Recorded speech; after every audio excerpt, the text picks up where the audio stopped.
Welcome to Zone In Sports, your favorite spot for real talk, bold takes, and everything in the zone when it comes to sports. From hard-hitting analysis of the Miami Hurricanes football to the hottest stories across the sports world, we're bringing you that energy, passion, and a little bit of swagger, just like the U. So whether you're tailgating in the Coral Gables or arguing in the group chats or just vibing in your way to work, buckle up. You're in the zone with your host, D. Hamp. All righty, y'all. Welcome back to Zone In Sports. We're back in the house, me and Big E in the back studio today. And today's topic is Darian Mensah, the transfer from Duke, coming to the University of Miami. And we're going to break down what type of fit he's going to be for the program.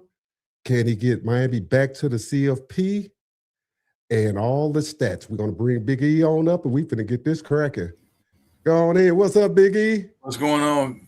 Happy Sunday to everybody out there. Oh, man, I'm excited, man. We're going to hop right into this Darian Mensah thing. And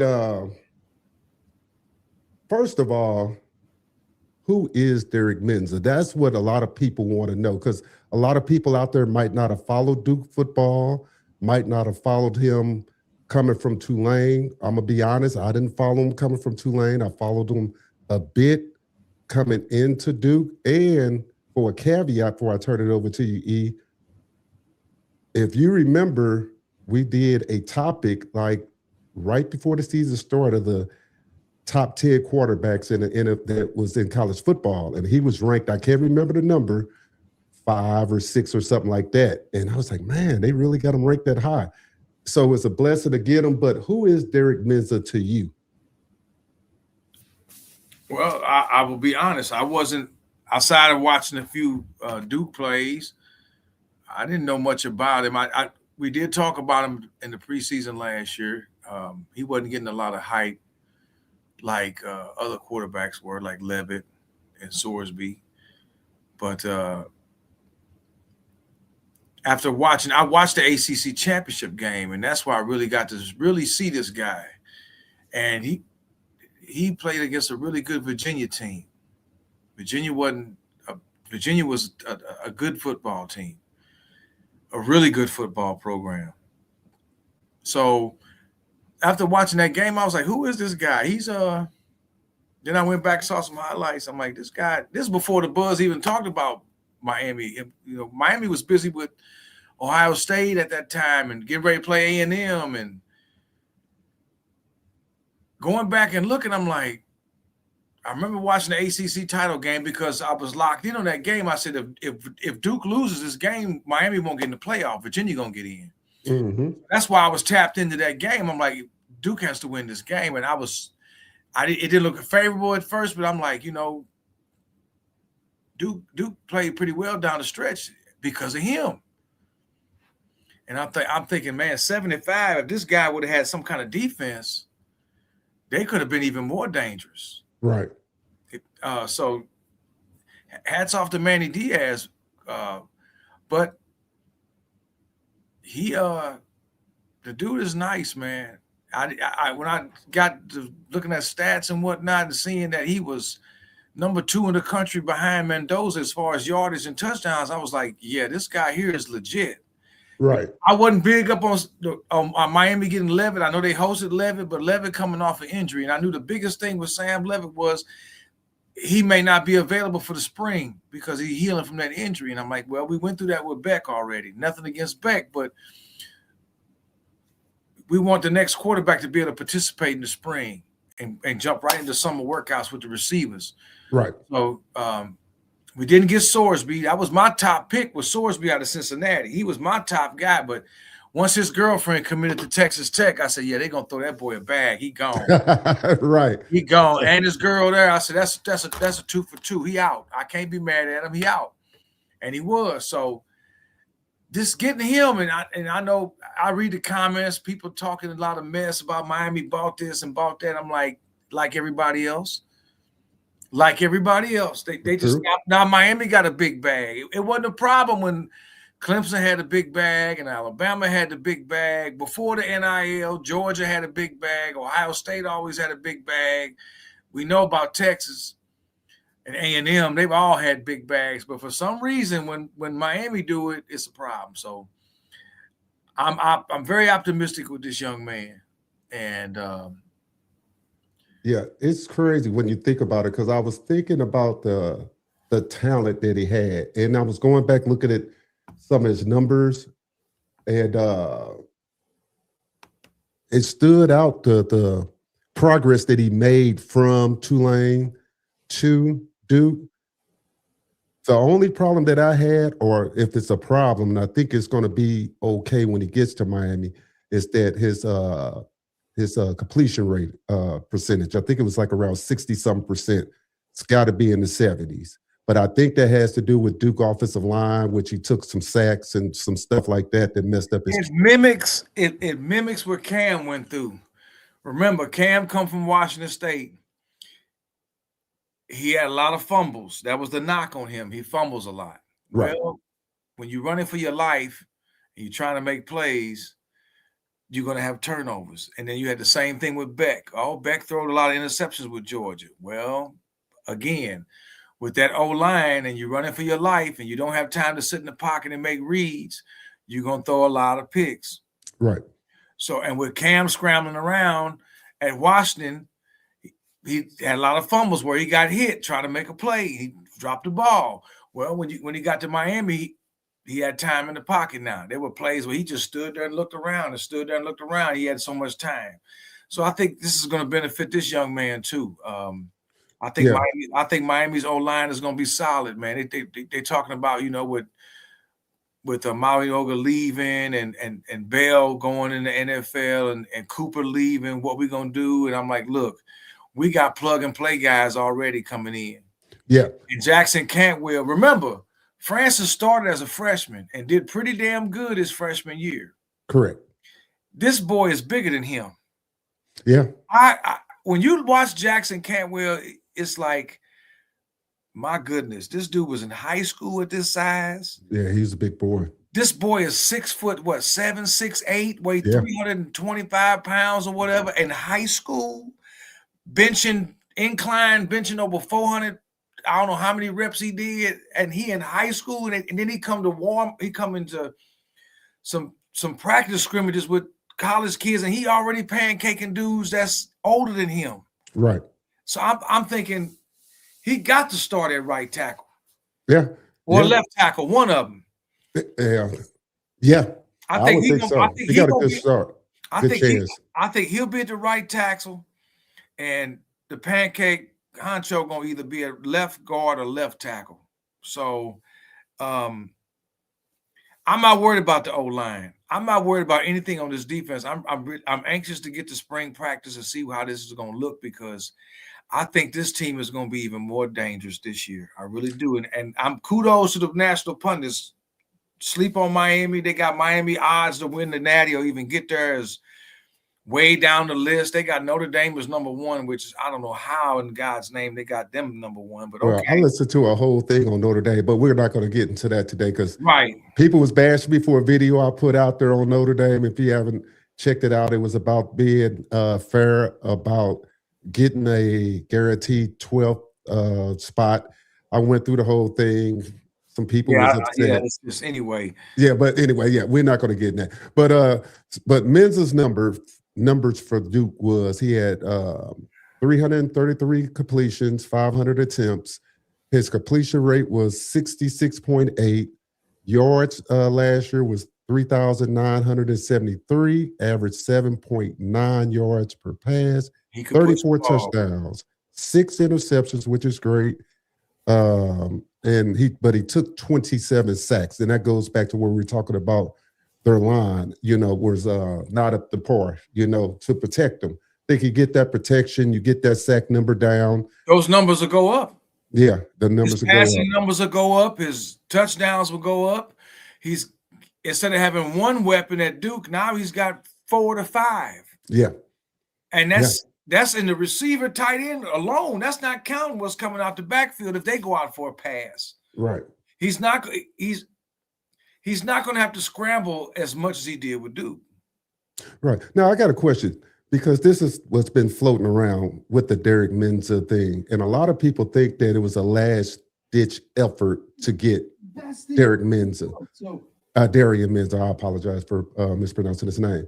But I think it worked out better for them waiting. You know, of course, they did try to get Levitt, and we're going to act, you know, we'll be naive to think they didn't try to get him. Sure, but did. I think it worked out great how it kind of fell where they wanted it to fall. What do you think about that? Where people saying that, oh, it was a last-ditch effort, that's why they threw the bag at them. They was going to throw a bag at whoever. And so that's just... Of course they were. I mean, you know, once again, that's that element of our fan base complaining and crying.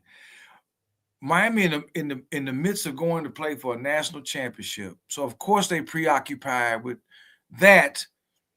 And I seen the people crying, oh, they're going to miss out on the quarterback. What we going to do? And it still worked out. It still worked out. Yeah. Okay? The people complain about Miami spending the money, and they didn't do anything wrong. They got the boy from Tulane. So the big fish got the little fish at Tulane and got their guy. Well, now the bigger fish comes along and gets Duke, and Duke ain't mad because they paid Duke a lot of money. Duke went out and got another quarterback already. Yeah. In the portal. They Duke just wanted to be paid. That's all they wanted.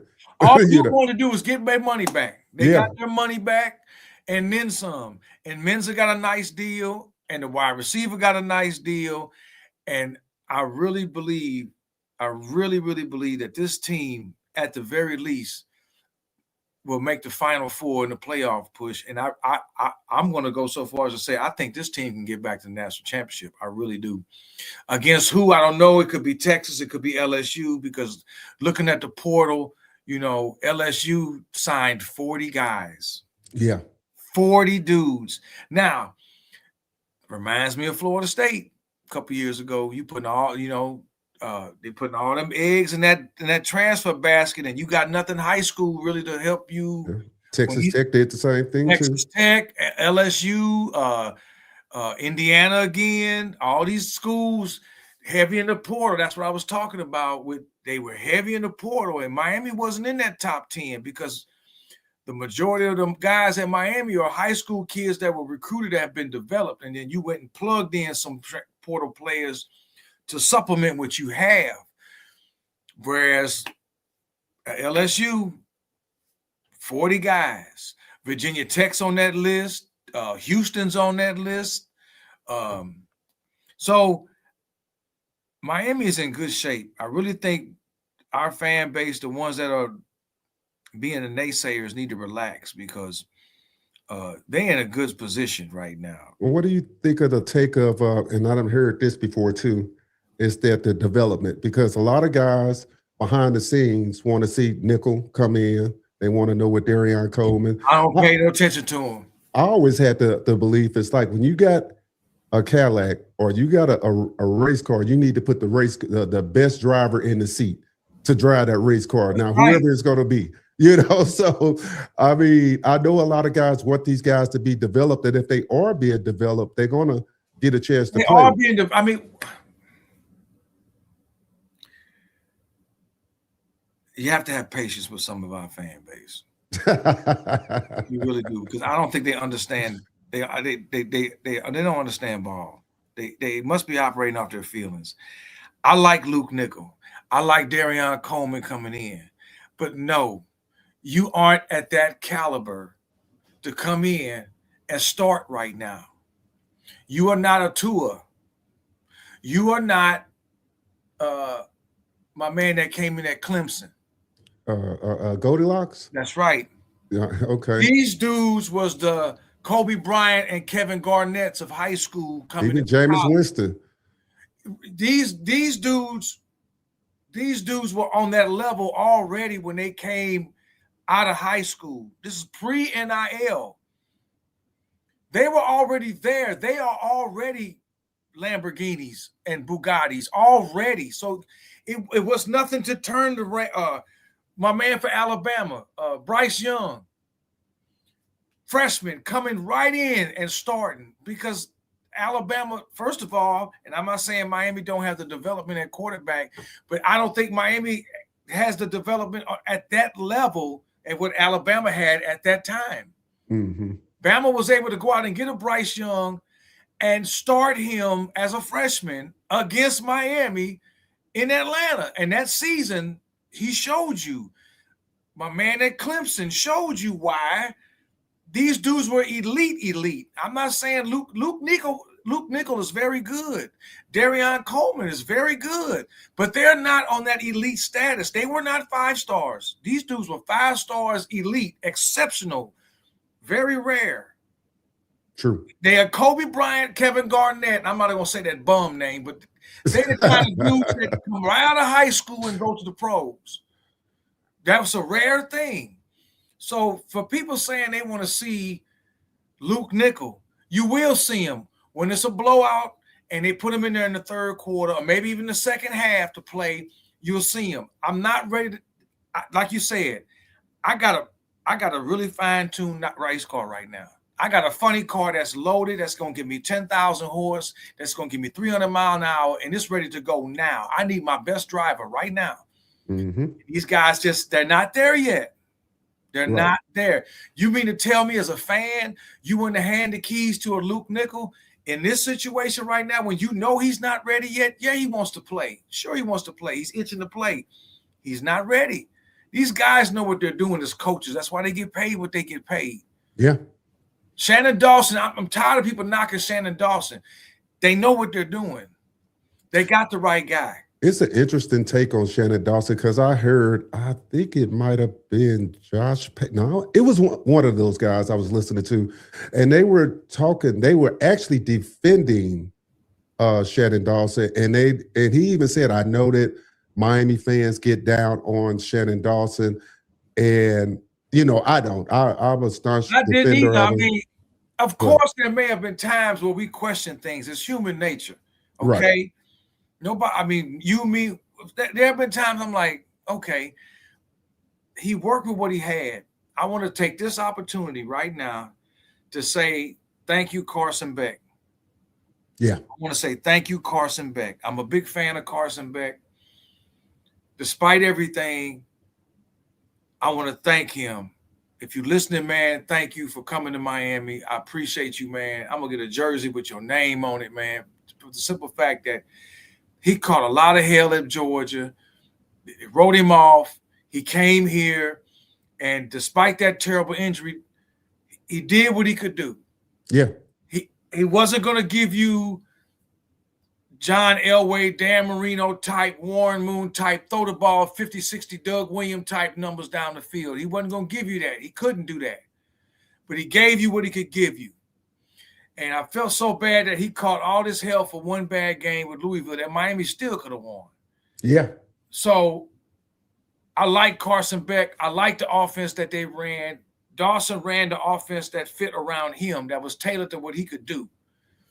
He's not going to push the ball 30, 40 yards down the field all day long. Right. You knew Which that I was glad he didn't because right. I'm glad he did because his interceptions may have gone up. You knew they worked within the confines of what they had. The running game was there. Yeah, the defense was there. You could trust the defense. Was there. You lean on what's your bread and butter. Yeah. So I shout out to Carson Beck, and please, Miami fans, study the game, understand the game before you go out here and make these brash assumptions. You want to see Luke Nickel. Yeah, we'll see Luke Nickel perhaps next season because Mensah got 2 years. I don't think Mensah going to stay. If he has the type of season I think he's going to have, he's going to bounce and go to the league. Yeah, if he throws for 3,800 yards, he going. That'll be Luke Nickel's time. That'll be your time to see Darian Coleman for 4 games and get a red shirt. That way Nickel can come back for a second year and maybe make another run at this thing. Yeah. Okay. Mario knows what he's doing. If you could see the forest through the trees, you could see how this thing is lining up. Okay, you can see how it's lining up. They're not going to rush Darian Coleman into this thing unless something happens to Nickel. But if you can see how it's lining up, man, everything is going to be just fine. We'll see Luke Nickel. We'll see him in the spring. I'm sure we'll see him in the Florida A&M game. We may see him in the Central Michigan game. Maybe the Boston College. Any game where Miami has a big lead going into the second half, into the fourth quarter, where you don't want to get Mensah hurt, now we can put him in the game. Right. Because the defense is still going to be there, and they're going to be. Unless they do like last year, remember they put Emory in a lot. Will they do the same thing? Will they put Judd Anderson in? Well, they put Emory in a lot because there was always a chance of Beck getting hurt. And that's my point. So you think Judd might move into the backup role now? We won't see that till the spring. Nickel. That's going to be the interesting take on that. Matter of fact, in the chat, who do y'all think will be the backup? Judd Anderson or Luke Nickel? Preseason prediction. But go ahead, E. Yeah, I mean, that's a good point because Judd didn't transfer. Right. And he's not a bad kid. I think he's 6'4" and 200 some plus pounds. He got the height. I think he's about 6'6". He might be taller, right? Yeah. So the spring is going to be very interesting. That's why I implore to my fan base, just relax. Enjoy these 2 months off till we get to spring.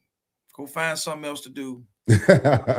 I'm doing, we don't need to be all overly consumed with this thing right now because all we're going to get is getting dissed by fan bases and the national pundits anyway. So we just need to relax.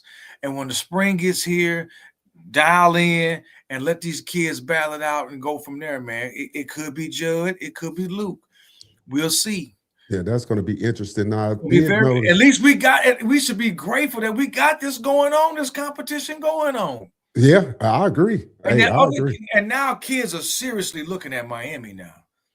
Oh, yeah. There are 5 quarterbacks out there in the 27 class.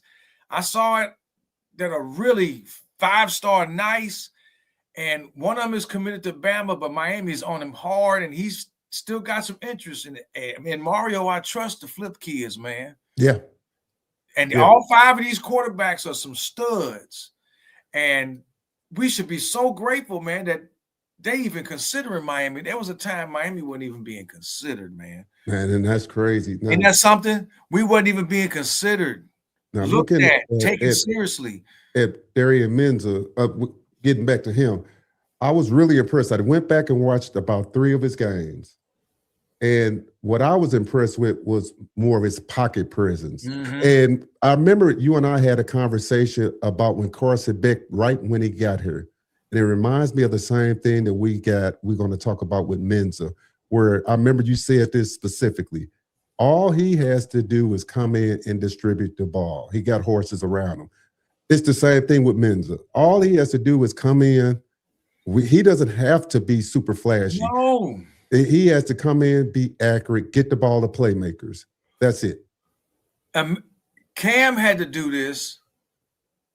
He had to make things happen because our defense couldn't stop a nosebleed. Yeah. Okay. So a lot of people saying, God, if Cam would have been 1 year later, Miami would have walked to the national championship. Yeah. Now it's not the case. Right. This Mensah kid going to come in and look at the weapons he's got. Yeah. Plenty. He's going to have all these receivers. Yeah, we're losing C.J. Daniels and Keelan Marion, but you still got Joshua Moore. You still got Carr. You still got the kid coming with him from Duke.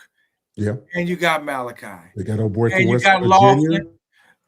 Yeah. And you got Lofton and the freshman that's like 6'6" at tight end is supposed to be really the next, like a Royal type dude.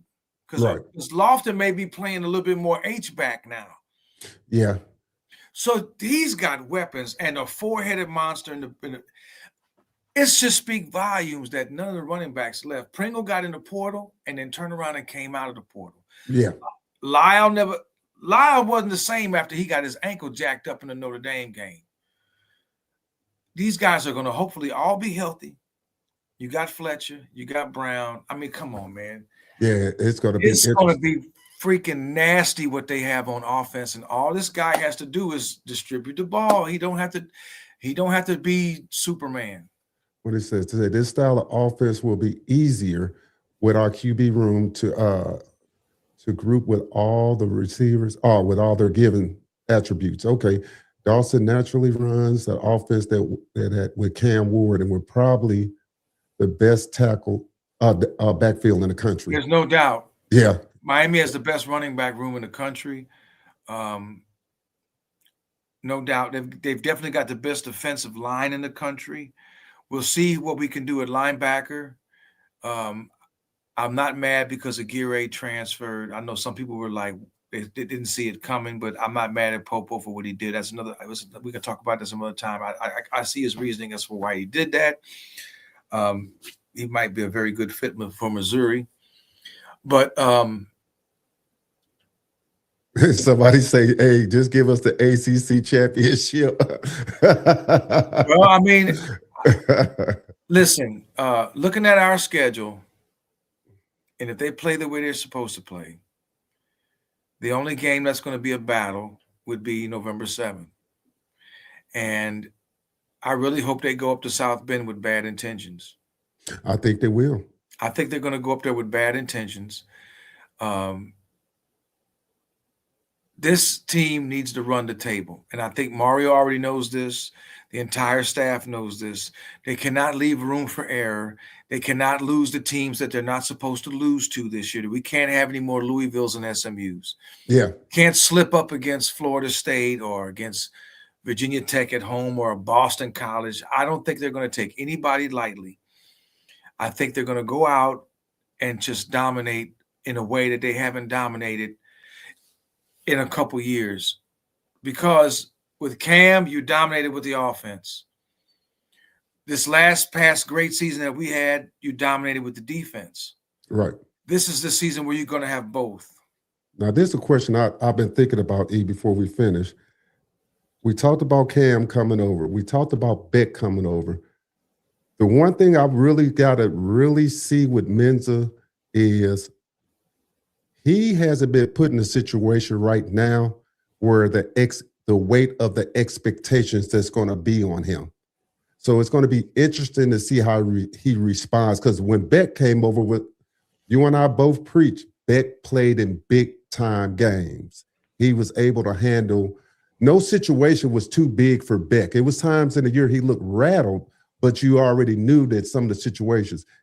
I want to know, and hopefully we see that he has the poise, because it's going to be pressure on him that he's never experienced before, because he hasn't played in those big games like Beck played there. I will. Let me say this: he just played in the big game.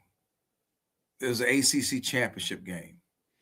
Okay, and fair. he won, and they won that game when they were not favored to win that game. Fair enough. So I get what you're saying, and to some degree you can say that, but look at every quarterback out there. At some point, they're going to play in a big game, okay? Unless you're a junior or senior that's played in big ball games, and they can say that about a Beck, because Beck was at Georgia for 3 years. Right. Well, longer. He was, he got a COVID year, but he was a backup to Stetson Bennett for 2 years, and then he started for 2 years. So he's been in those big time environments. So unless you're going to show me a quarterback that's a junior or senior on a team that's been winning, not a guy at Oregon who goes and gets thrashed. Okay. We're talking about Dante Moore? Yeah. Okay. Not him. Okay. The only quarterback I can think of that's been in big games right now would be Levitt or Arch Manning. Ty Simpson, but he's leaving. He's going in the league. Oh, well, okay. You're talking about still in – okay. They're still in the quarterbacks coming back for this year. The only quarterbacks I can think of that were in big-time football games are Arch Manning and Sam Levitt. The other ones I can't – unless I'm mistaken, I can't – PJ Carr, they'll say, because he played against us, but really – he never played. That was the first game of the year. That don't count. When I say a big-time game, I mean a game that's got a lot on the line. Yeah. A playoff game. Or a conference championship game, okay? Yeah. Levitt played for Arizona State against Texas in that big game 2 years ago. They lost when they had my man at running back that went to the Giants. That was a big-time football game. Arch played in big-time games for Texas in the SEC, in the playoff. Other than that, there's nobody else of the top 10 teams that you're looking at in college football. There's nobody in there that's played in a really big game that's not gone. That's already, you know what I'm saying? Mendoza's gone. Beck is gone. Ty Simpson's going in the league, and he wasn't in no big game besides the big SEC title game. Well, I guess you could say Gunnar Stockton. He'll be Gunnar back. Stockton is the other one. Yeah. I'll give it. I forgot about him. Thank you. Gunnar Stockton. He's played in some big games for Georgia. Yeah. And he's what, a junior now or a senior? I think he's a junior. Junior, now. I think. He's a junior.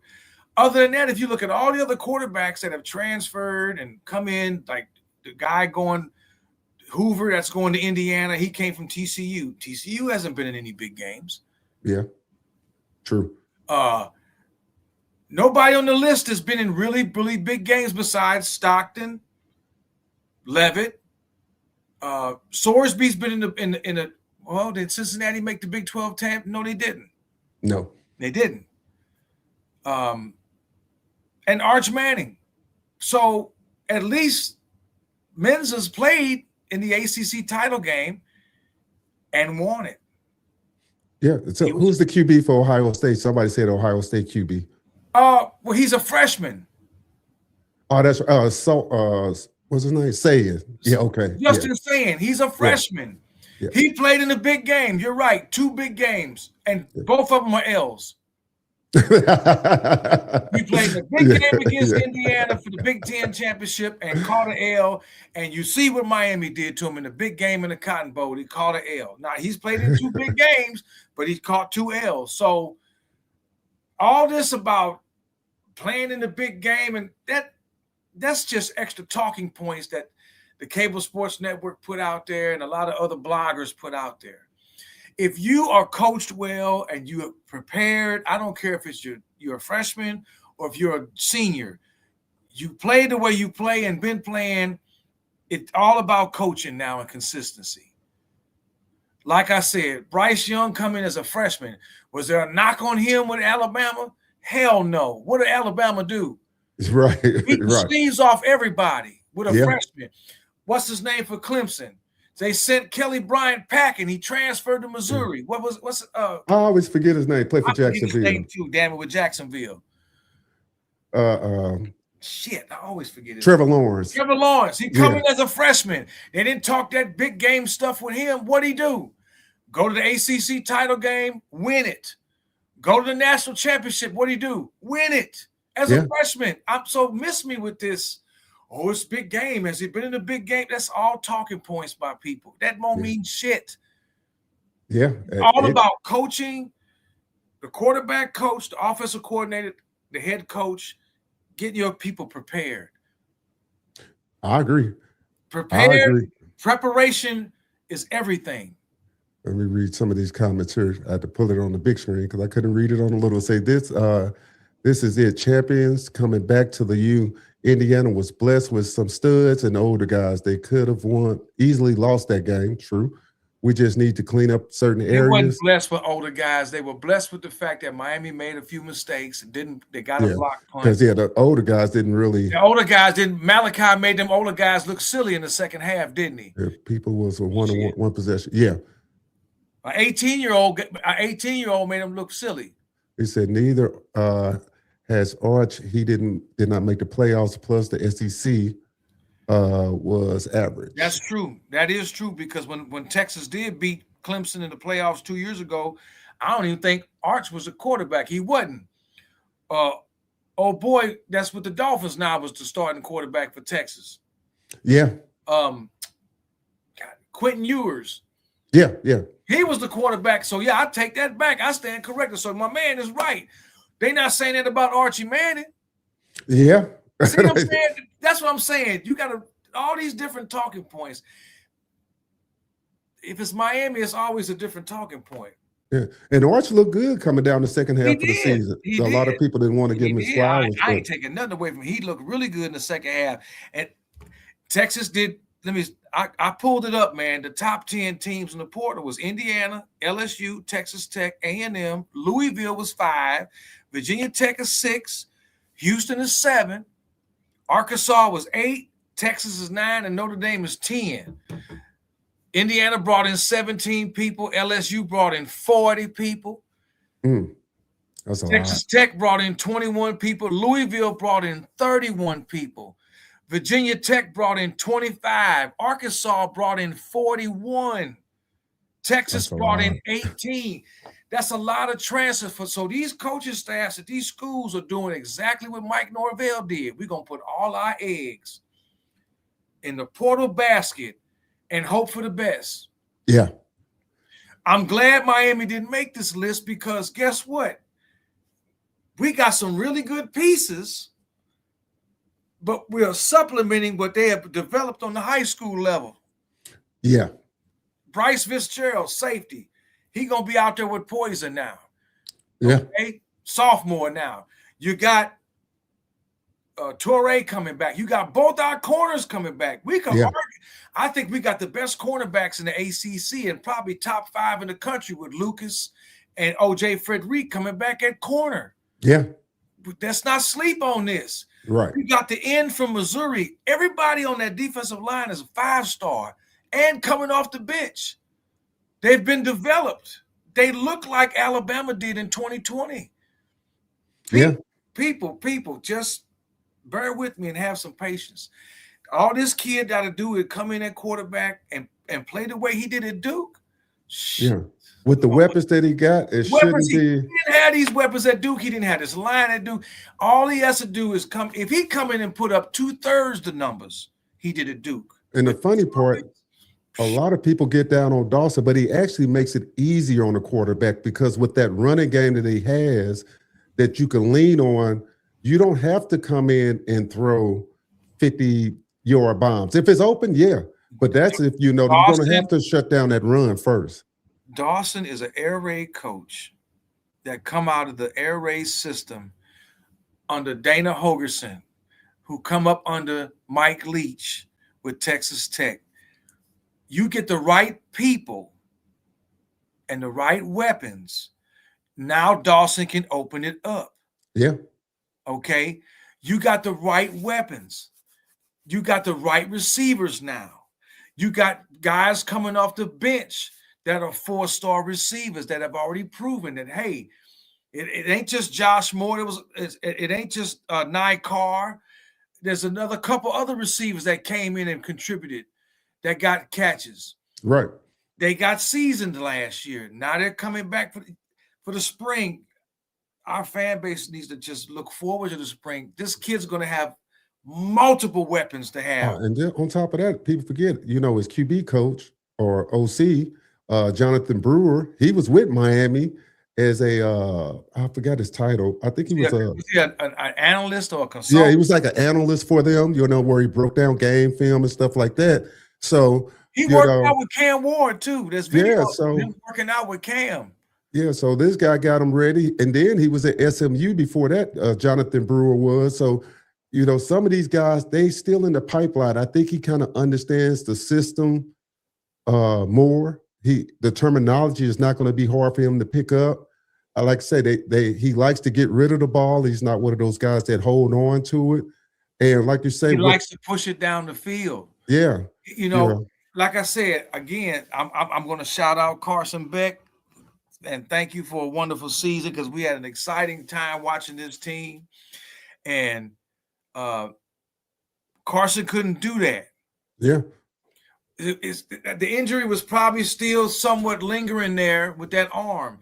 And I hope for his sake that the NFL can get it worked out for him because he's going to get drafted. And I'm hoping he does get drafted and picked up by somebody. Somebody put up here say, and he can run too.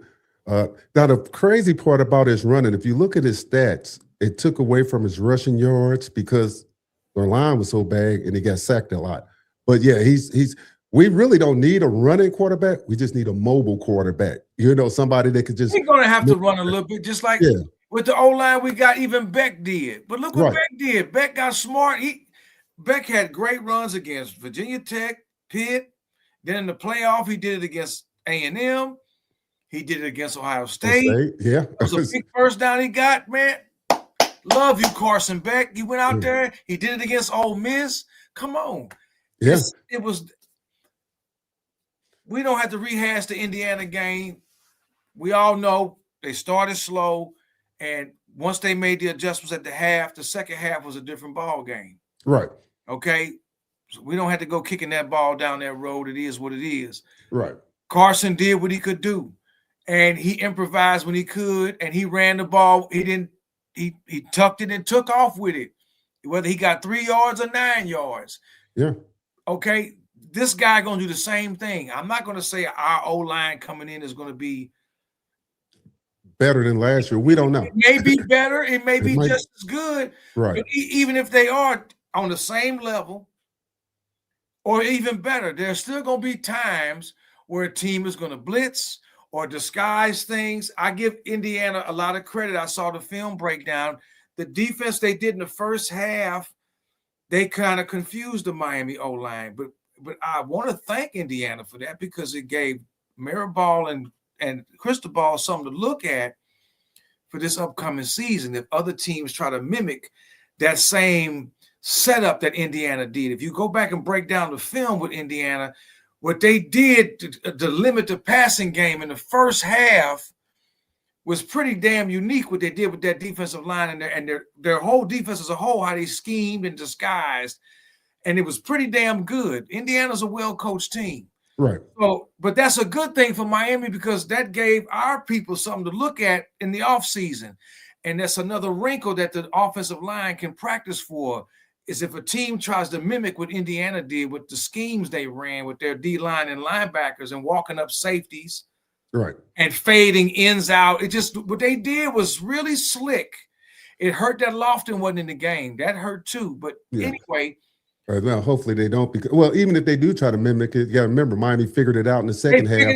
The zone run to the outside is what neutralized that. Yeah, so they figured out a lot. That. And even going back to the Darian Mensah, Darian Mensah, I don't know why I keep calling him Derek, but you don't need 400-yard games from him. No. That's the point that we've been trying to make. You know that you don't need the 400. You can give me I'll take 150 to 250 yards with a touchdown or two, no picks. And Fletcher and Brown and the rest of them boys give me another 100 buck and a half, maybe 200 yards rushing with a touchdown or two. And this year, hopefully, the defense can give me something and the special teams on the punt. Maybe Malachi can get a punt return this year. He was so close with a few of them last year. I think this will be the year where maybe a game or two special teams can contribute to some points. Yeah, we got to look. You and I talked about this, E, for everybody out there. When I talked to Coach Sullinger, running back coach for Miami back in 2001, he harped on me. He was beating me up behind the scenes, telling me about the special teams, telling me that it had to get better. It got to get better, guys. I mean, you know what, D? I went back and watched the Ohio State game. I watched the A&M game, all three playoff games. I watched them again. Yeah, we got a kicker. We got the guy from Florida State. Sorry about that. He didn't want to cut you out. I don't. The A&M game, it was windy. Yeah. I still say he could, instead of missing three, the only one I give him as a miss is the first one. It was a long one. And he pushed that one. The second one, he totally whiffed on that one. The third one he made, and the last one he hit the crossbar. I mean, as far as the punting goes, they knew A&M was going to try a fake, and they was ready for it. Yeah. In that game, they were ready for any funny shit with Ohio State and Ole Miss. They was ready for it. That block punt in the national championship game, I'm sorry, man. I'm not a conspiracy theorist, but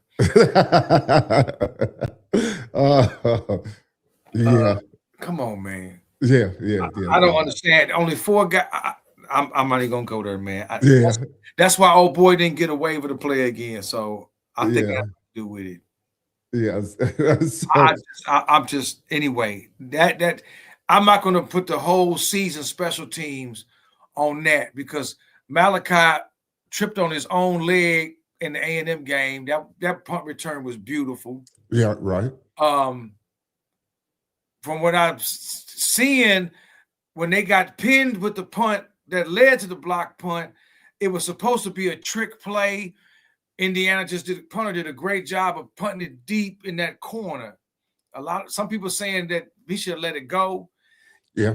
From what I was hearing, he was supposed to take it and then turn and throw it across field to whoever I forgot was over there, and he was wide open with a wall. He would have scored.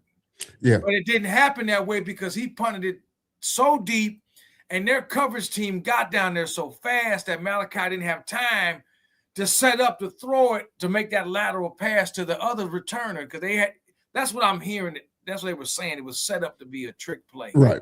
So anyway, I digress. I'm not going to blame the entire special team season. No, I just think that they could play better. Missing a block where he barely touched the guy, that was so fucking suspect. Anyway, I don't even want to get into that. Yeah, that was just I think they got 2 field goal kickers, if I'm not mistaken. I know they got the guy from Florida State. After 2 of them, one from Florida State and one. They got the one from Florida State. I do know. So, that's going to be something. Yeah, I think D Mensah going to be all right, man. 34 touchdown and 6 picks with that O-line and that defense. Like I said, if he give me those same numbers this upcoming season with the talent that we have, the weapons he has, Miami running the table. Look, you said it best. The running back room coming back. You got receivers that can get separation. Your defense is rock solid. You just another piece you fit in, and he just got to come in and do his job. That's all he got to do. Do his job. Do his job.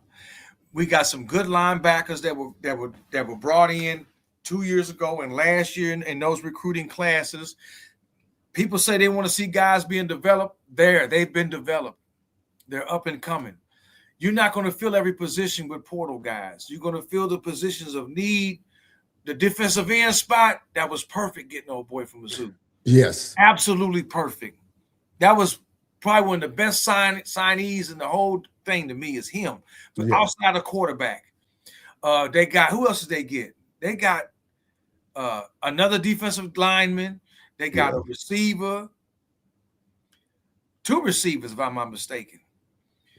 Miami did very well. I like the fact that they're not even being mentioned with the top 10 best and the top 10 worst. Yeah. Good.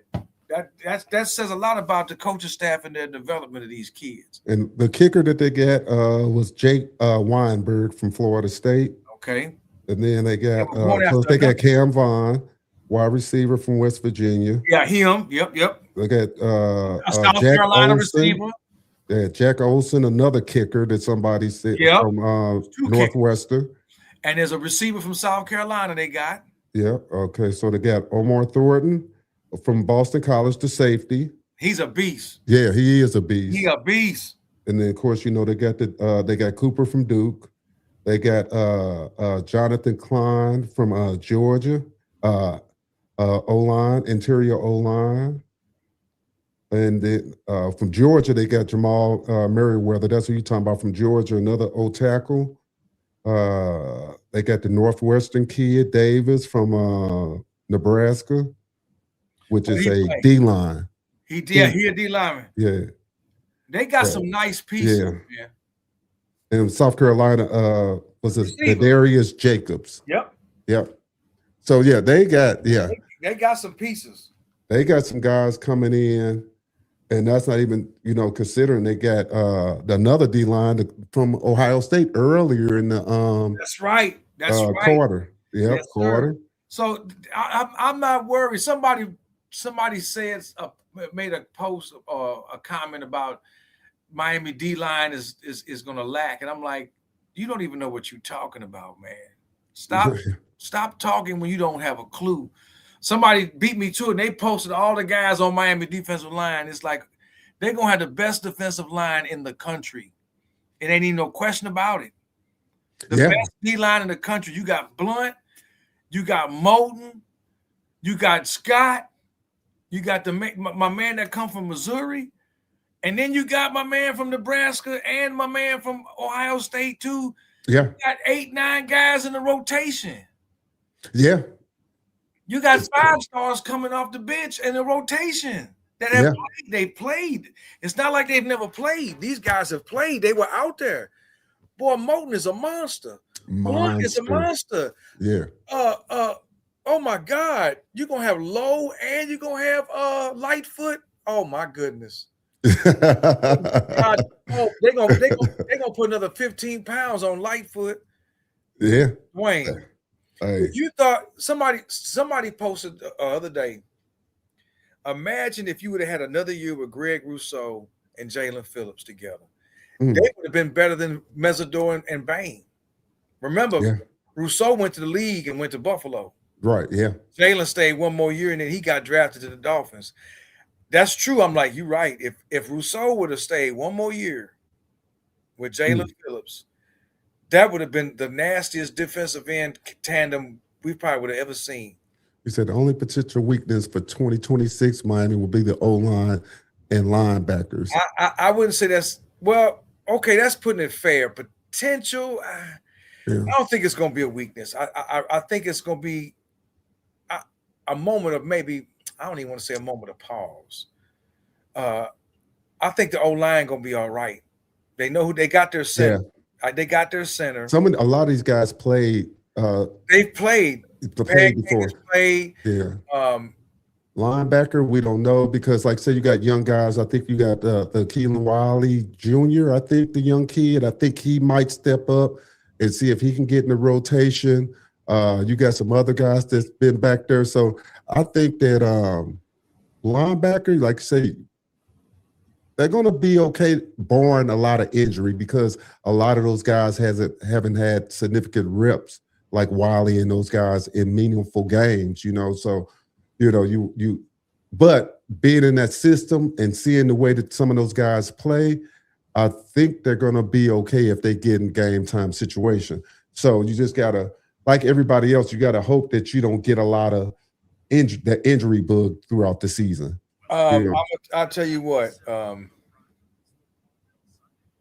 You got Mo Turry, Keelan Wiley at linebacker with Kamal Bonner and Cam Pruitt. Yeah. All these dudes have been developed. They're not like freshmen coming in.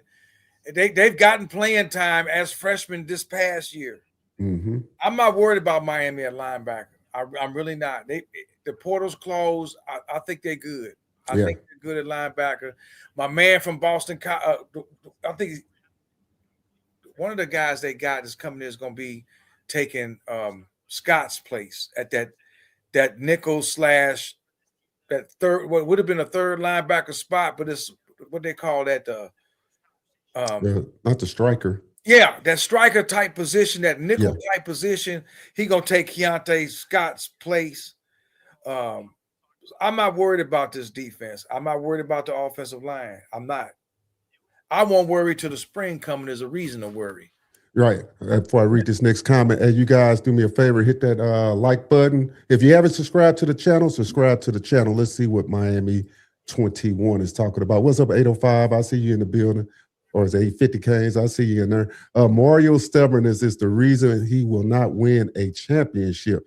Sorry, not sorry. Yes, he got us to the chip, but that's all hard work and effort to trust Carson underthrow Beck on the last play should be. That's fair. Now, I respect my man's opinion, but I think that's disingenuous because the game wasn't on Beck.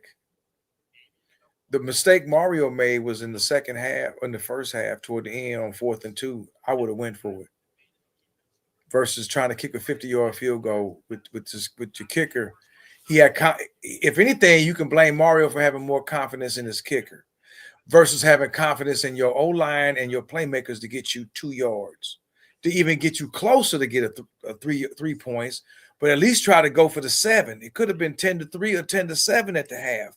But he decided to get the sure points and not go for the 2 yards. That's the only mistake I will give Mario. Right. And you know me, we kind of differ on that because I don't view it as a mistake. I viewed it more like points are at a premium. He was thinking we need this 3, I can go with that. We differ. I think, yes, points are at a premium. But you're down in their end, and it's almost end of the first half, and you haven't been down in their end, I think, the whole game. And on one hand, I can say, okay, yeah, get the 3, but from 50 yards, 2 yards with this team, you can't give me 2 yards with all the playmakers you got. Run a wildcat, run something, a wide receiver screen. Their defense wasn't that damn formidable that you couldn't give me 2 yards to keep it going, because you notice when Indiana got the ball back with 30-some seconds, what were they doing? Yeah. They was trying to push it down the field. Yeah. They showed more aggressiveness in the first half. Their coaching staff, Signetti and his guys, were more aggressive, whereas Mario got lax to me and just decided to go for the 3. Right. That's my take. Now, the second half was different. They made their adjustments. Yeah. And they exposed Indiana in the second half. So I'm not going to put the game on Mario. I don't think that's fair to him, because he coached really well against A&M, against Ohio State, and Ole Miss. He didn't fumble any timeouts. He didn't fumble the timeouts in this game. No. He played the timeouts perfectly for you to get the ball back with 1 minute and 40-some seconds left to go down the field. And then Indiana make the mistake with the roughing the passer to put Miami on the 50. Right. So I'm not blaming Mario for the whole. I'm not going to blame Beck for the whole game. If anything, the blame lies where it needs to be laid. 87 missed the block, which caused the block punt. And the missed field goal. The missed field goal could be an error. It is an error. Costly penalties. That cost you. 3rd and long, Bain jump off sides. You had him off the field, and then you gave him extra life. Shit like that. I'm sorry. It was little nuances in that game that led to Miami losing. I'm not going to put this on Mario. That shit is dead to me. This ain't the 23 Canes where they didn't take a knee, or the 23 Canes where he was botching timeouts and right. This ain't the same. No, I thought Mario did very well with timeouts and was very poised. And when you go back and watch all these games, you can see that. I told you, didn't I tell you he was going to graduate like everybody else from the errors in the past? You learn and move on. Yeah. I told you that. Yeah. So, hey, 50, we the same thing. In my opinion, Mario shut all the haters up this year. Don't remember one blunder. One blunder, not a one. He Yeah. didn't, he didn't blunder. Even in the SMU game, that wasn't, I don't think that was on Mario. I think the officials really screwed us on a lot of shit. That's why I say ACC officials are horrible. That's why I'm like, if Miami make the playoff, it's one guarantee. You're not going to get an ACC crew calling the game. No. And then a lot of things we got to factor in too in the playoffs. All through the playoffs, it's like it's 2 tails of the season. The officials are going to let you play.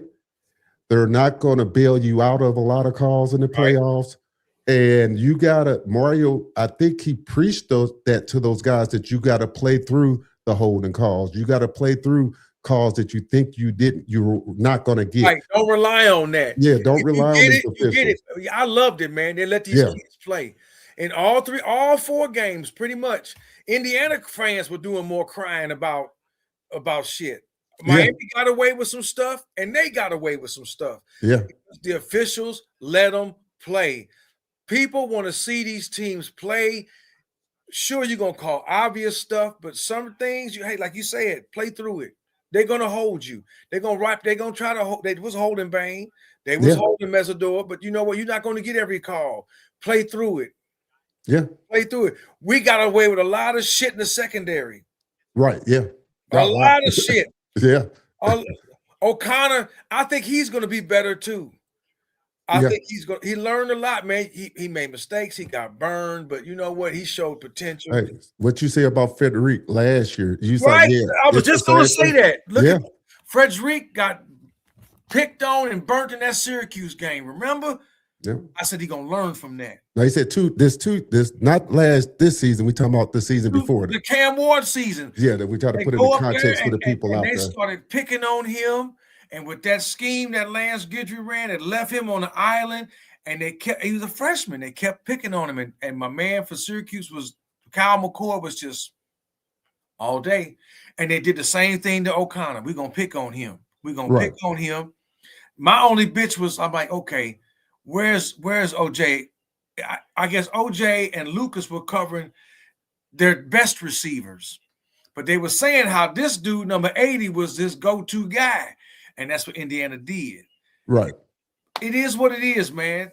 Shake it off. We on to some new stuff. I appreciate it. What's up, Jamaica? Yeah, give us about 10 minutes, and then I'll drop that number down and let you guys call in if you want to call in there. Yeah, we're going to take them. We'll take them. What's up, Big Kev? What do you say? November 7th, the circle. Hey, we got a Notre Dame fan in the house. Hey, bro. Hey, listen. We could either make it a road trip, or we can jump on United like I did last year when I went to see my son swim in his conference finals at Elkhart. It's right next to South Bend. I went to Chicago, walked right down the hall, jumped on the flight to South Bend, got off and get my rental. I could either do that, or we can do a road trip and drive up there. It's about 6 hours to get to South Bend.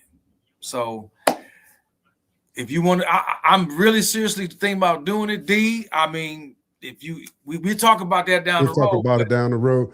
There you go, Jamaica. If you want to call in, that's the number right there. There it is. But yeah, Big Kev, we could have a nice little good time. We could rent us something. Right, and do something. It'll be a fun trip, man. We did it by road, but if we do it by air, hey, shit.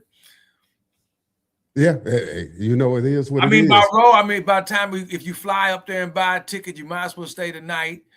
True. By the time round trip ticket in a hotel, we could drive up there and make a road trip out of it. I'm hoping it's a day game. It's a lot of big games that day. Right. So I'm hoping that's a day game. So the question is, I think everybody is in agreement. Do they think Mensah could take Miami back to the CFP? Yes, I do. He come in, he don't try to press, he does what he got to do. It shouldn't be no problem. What do you say? Yes. Yeah. I believe he's going to take us back to the title game. Unless barring an injury or something out of the ordinary happening, a player getting hurt or getting in trouble. If everybody stays on the trajectory that they stay on, I see this team winning the ACC. Hold on 1 second, bro. Not Chewy. And getting in the playoff. 1 second there. And once they get in the playoff, we'll see. Yeah. I can't say against who, but I feel like if this team makes the playoff again, and if they make a statement this year and run the table and win the ACC, I'm very confident they can win the whole thing. I really am, because I don't see the SEC is not what they used to be.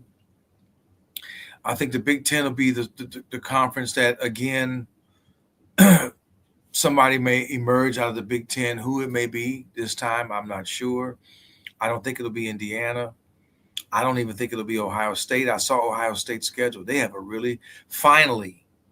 they've got a really tough schedule. Right. They got to play Indiana, Michigan, USC. They got to play at Iowa. They got to play Illinois at home, they got a tough schedule. Indiana's got a tough schedule, playing their own guys. And you never know. Somebody else may emerge. Somebody out of the Big 12 may emerge. If it's not Texas Tech, it could be Houston. So I'm not worried about the other teams. I'm just worried about one. And if Mensah comes in and does what he's supposed to do, and nobody gets hurt and gets in trouble, I got Miami going 12-0 and winning the ACC. And then it's on from there. It's anybody's game from that point. You'll get a first round bye. You'll get in. They were saying Miami could even afford to lose a game, and they'll still get to the ACC title game. But I'm like, these kids should have it locked in their head that we're not even going to entertain a thought of losing a game just to get in. The goal for this team should be 12-0. Period. I'm going to drop the link in the chat for him because I couldn't get it connected. Hold on 1 second there so I could drop that link for him.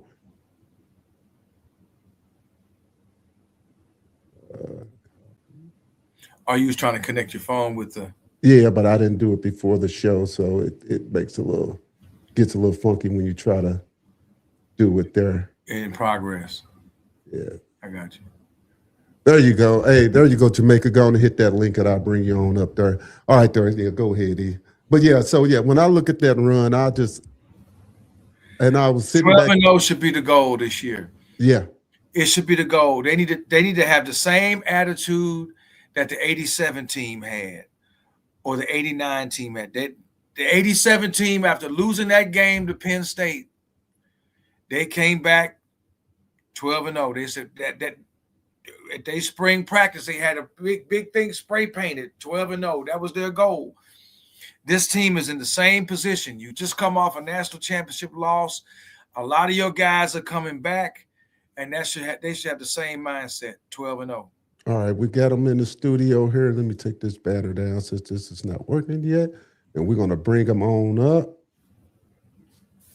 All right, what you got for us there, bro? How's it going today? First of all, what's going on, man? What's going on? You guys good? We good, baby. Where the camera? I got it off. Oh, You good? What you got for us today?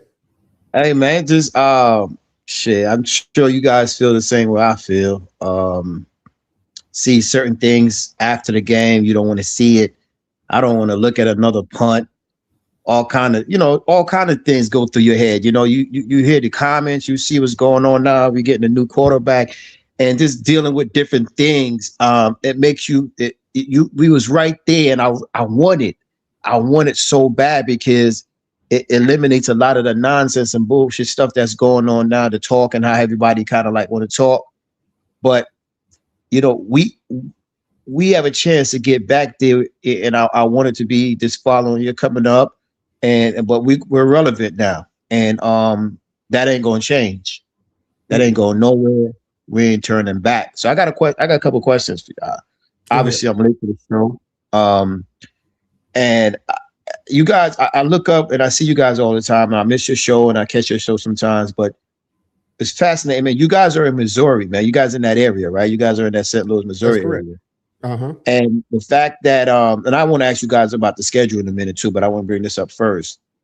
You guys know some of our former coaches are down there in Missouri, and we've had a couple of kids that's transferred out and headed your way. What's your thoughts about that, man? Because I know in the back of your mind sometimes, or you guys make it public sometimes that you don't wish bad on Missouri with your Canes fan, but you got your eye on them every now and then. You guys say good things about them every now and then. So let me, what's your thoughts? About? All right, well, I'll go first, E, before you go. Okay, so the Missouri recruiting area is kind of tricky because if you go back to the 80s, they've always come down and the Big Ten per se has come down and poached really good talent, where you go to Zeke, whether you go to, if you even go back to Fletcher to wind up playing for San Diego. So we're kind of used to them not getting a lot of the talent. It has been good talent go to Mizzou. And so we're just kind of used to it. Even if you go back to Jeff Thomas coming down to Coral Gables. So myself personally, just blessed to see some of the local talent. We had a guy, Lionel Carson Jr., that played on the Indiana squad last year. There was a beast playing for them, came out of DeSmit. You had Jeremiah Love come out of CBC, you know. So we've seen so much good talent, and we're just proud from Missouri to see some of the great backs that's coming out and some of the defensive players coming out and go around the country and get a chance to shine, you know. Us as Hurricane fans, it's interesting dynamic, you know, that because, you know, myself being one since the 80s and covering the sport for a while, it's so interesting to see. What's your take on that, E? I kind of feel the same. There's always been a lot of talent in Missouri and St. Louis. Wisconsin had a pipeline down there for a minute with Hazelwood East High School. They got Terrell Fletcher. They got a few people out of there. Yeah. We've had a lot of talent come out of St. Louis. There's a lot of talent coming out of Kansas City. You got across the water with East St. Louis, which is Illinois. But it's a lot of talent here, and other schools have come. Now that Missouri is in the SEC, that's helped land a few people. Missouri has some other issues aside from football, with campus life and the history of the school and whatnot. We ain't got to get into all that because we are in the Midwest, and you got to keep in mind that the mindset of people in the Midwest is not the same as it is on the coast or in South Florida. Mm-hmm. So, Missouri got some issues, and I think that scares a lot of talent away. Like you look at Ezekiel Elliott. I think didn't both of his parents go to Missouri? Oh, I know one of them did. For sure. I thought his mom and dad went to Missouri, and they were adamant that he wasn't going there. Look, what are the two basketball players that come out of St. Louis? Remember them? One of them went to Wake Forest. Yeah. One went to Kentucky, and their parents went to Missouri, and they was like, nope, they're not going to Missouri because Missouri got some other issues with the school and student life and whatnot. I ain't got to get into all that. If you could read between the lines, you know where I'm going with that. They got some other issues that scares a lot of local talent away. Even though it is SEC, it has gotten better. They got more money now. So now Missouri's looking elsewhere. Missouri has always gone into Texas and Oklahoma getting talent. Right. I remember in basketball, they had a pipeline to Detroit back in the early 90s when Norm Stewart was the coach. Remember? They had a lot of cats come down from the D to play basketball, but we had talent right here. Right. Basketball, but they went elsewhere. So it's a funny dynamic with Missouri as far as why they can't, they couldn't keep Kenwell. Yeah. You right here. I mean, how did Missouri how did Missouri not get him? It's not that they're not a great academic university, but I don't even think it was about the money because Mizzou got money. They got SEC money. It's not a money thing. The way they're renovating that stadium now, it's like you could tell when they joined the SEC, you could see it within a few years. You could tell that, okay, financially, Missouri going to have more money. I just think it's the culture thing here. A lot of local people that are from here, they're ready to get out of here. Yeah. Go somewhere else.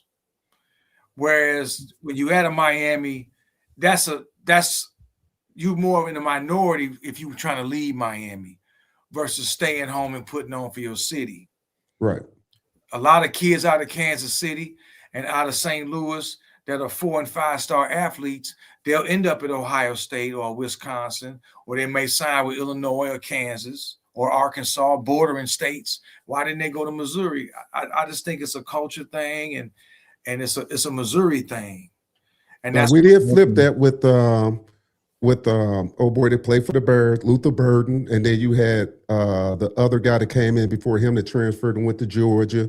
They came out of East St. Louis. They come out of East St. Louis. They stayed home. Luther Burden was from St. Louis. He started high school here at Cardinal Ritter, and then he switched to East St. Louis, and then he chose Missouri. Which he got a big NIL deal with a potato chip company that was out of St. Louis. They put his face on the bag, and it worked out great for him. Plus, he wanted to be home for his family to come see.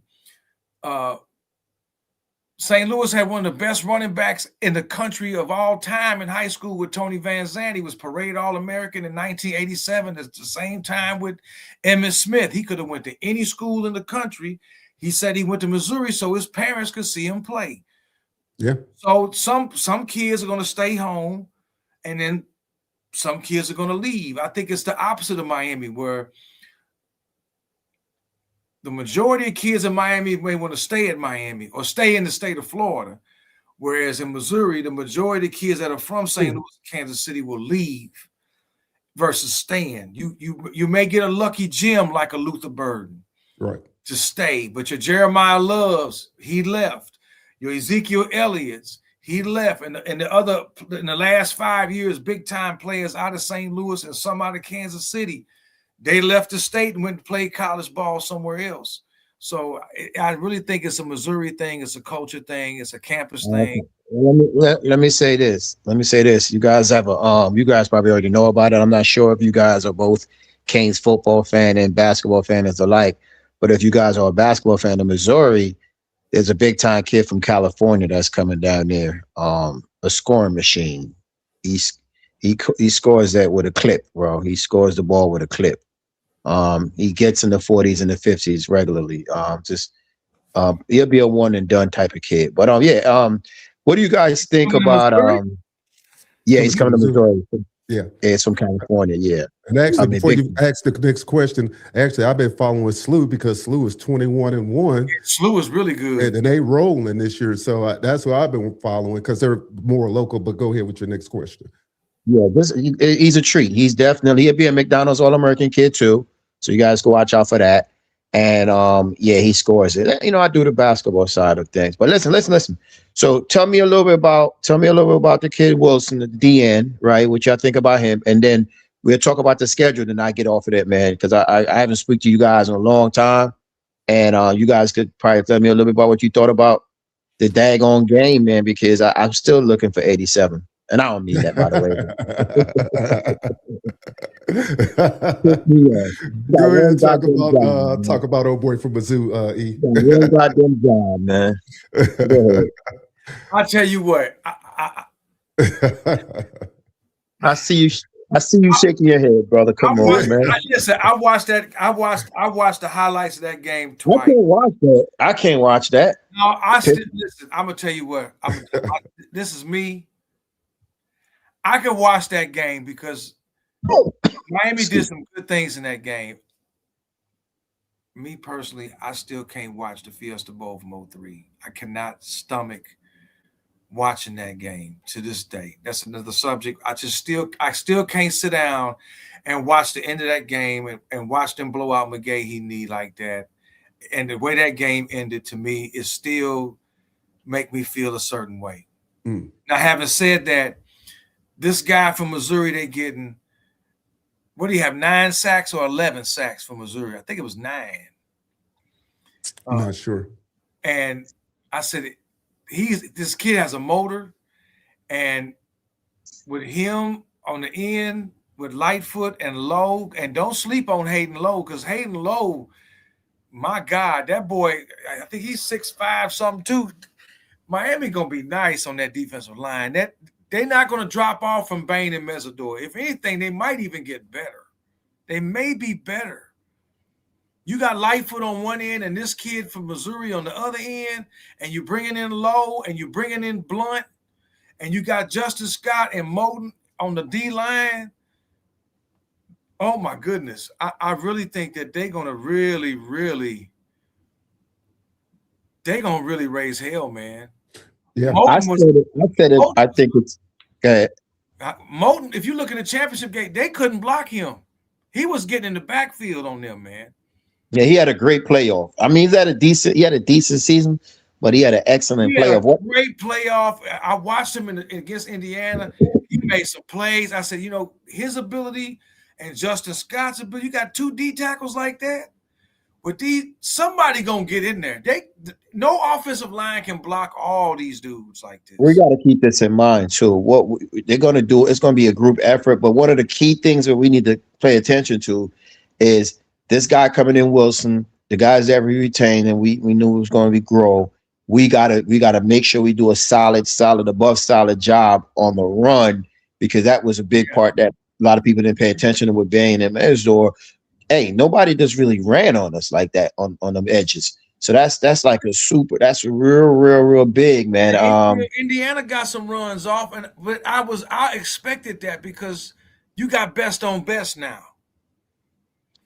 You got best on best now at this point. So I knew they wasn't going to totally shut down Indiana's run, and they had a couple nice runs. It didn't kill them in the game. They didn't score touchdowns on that, but they still got some runs off. Now, I want to ask you a question. Now, before we ask you, hey, we got about 64 people in the building. Smash that like button. Smash that like button. Smash that like button. Now, brother, that's always when I get on.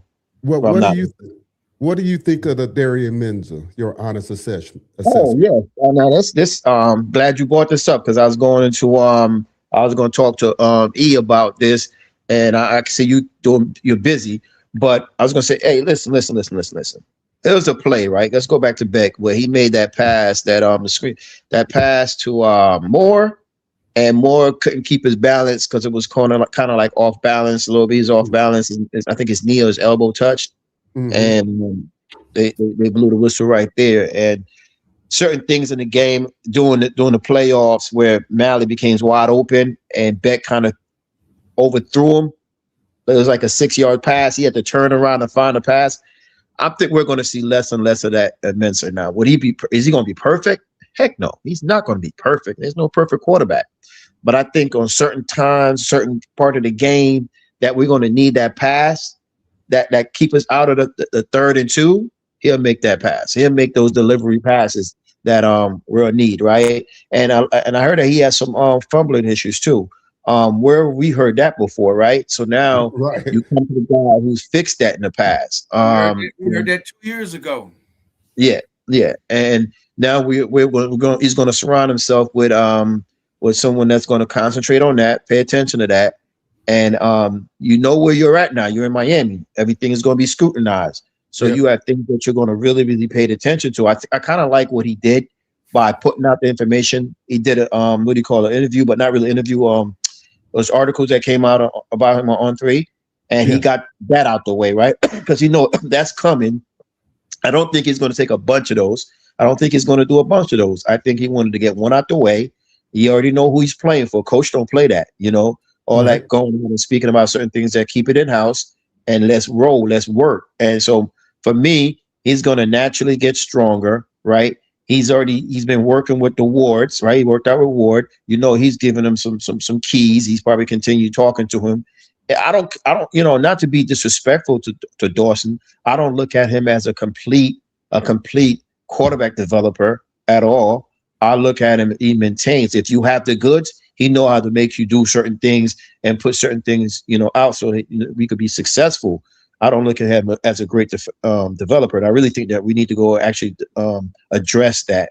I think we need a quarterback coach, a guy that really knows what he's doing, or maybe an offensive guy that could help Coach Dawson doing the game. Because in the first half, I think we wasted a lot of time. I think we could have, if we found a way to score in the first half, it's a different ball game. And it was unfortunate that we didn't.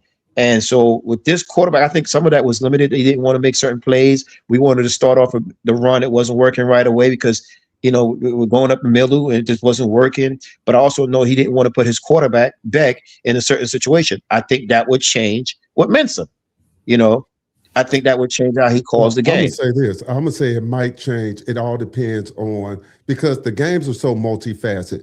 I think Mario and him had the game plan of, if our defense playing well, don't get beat offensively. Now, that can factor into why they started so slow, because they were trying to figure out things. But I think they were so content on, hey, punt the ball, play defense until we figure this out.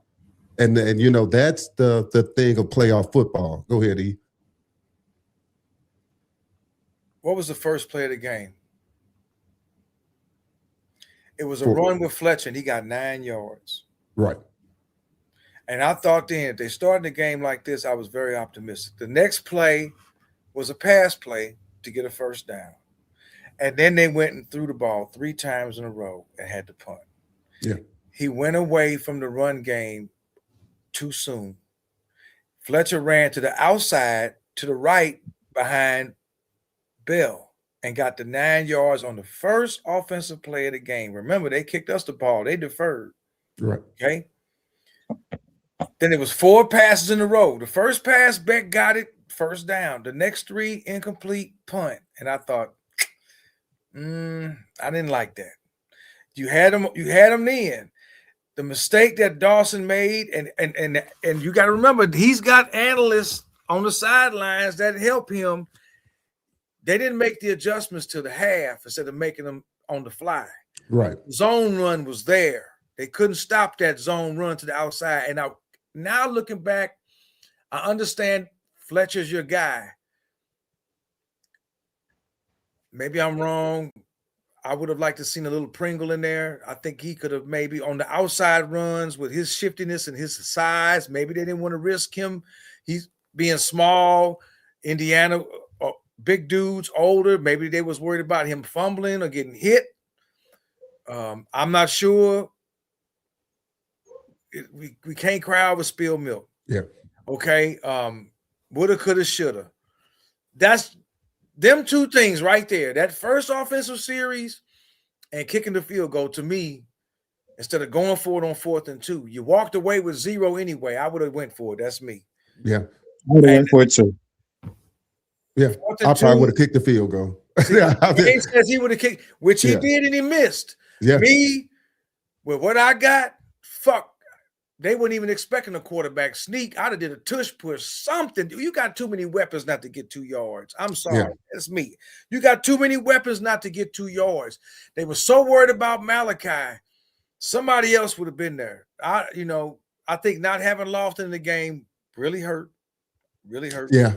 I really think that they must have whacked his ass really good in that Ole Miss game for him. Well, let me bring this up for a second with this 3rd and 2, man, because I think sometimes we go heavy on that and it worked.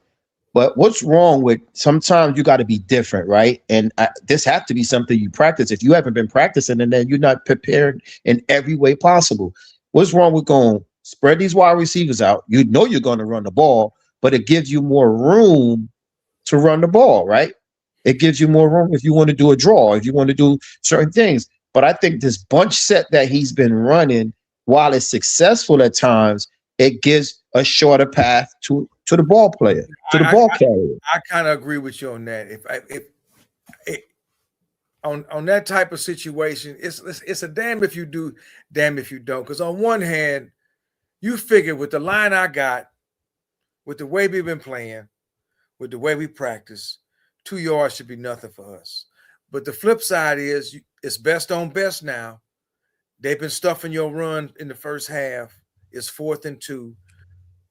Yeah, I could go 4 wide, spread them out, maybe put Malachi in a motion to drag somebody away and run a draw play or do a quarterback sneak,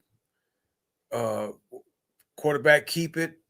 You're right. The running lanes would have been there with a draw play. The draw would have been a good call.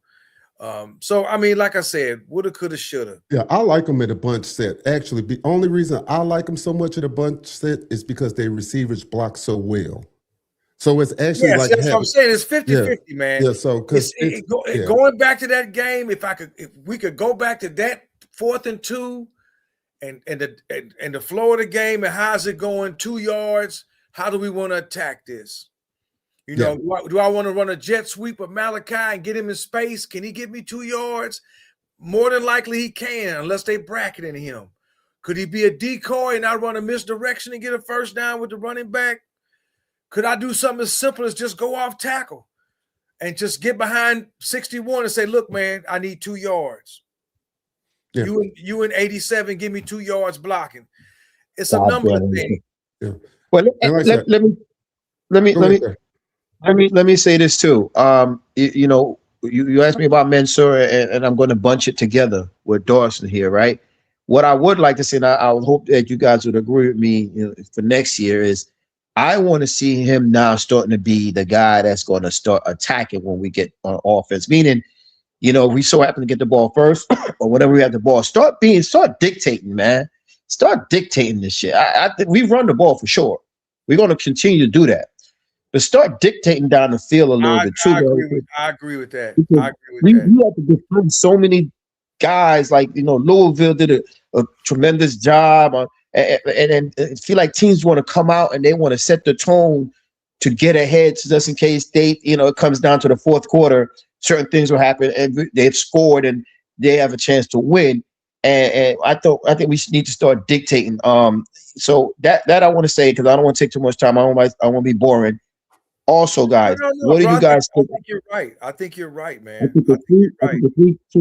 think the 3 teams on the schedule that obviously we should be respectful to amongst everybody else, but really pay attention to is Clemson, which I want to beat them. I want to beat Dabo so bad.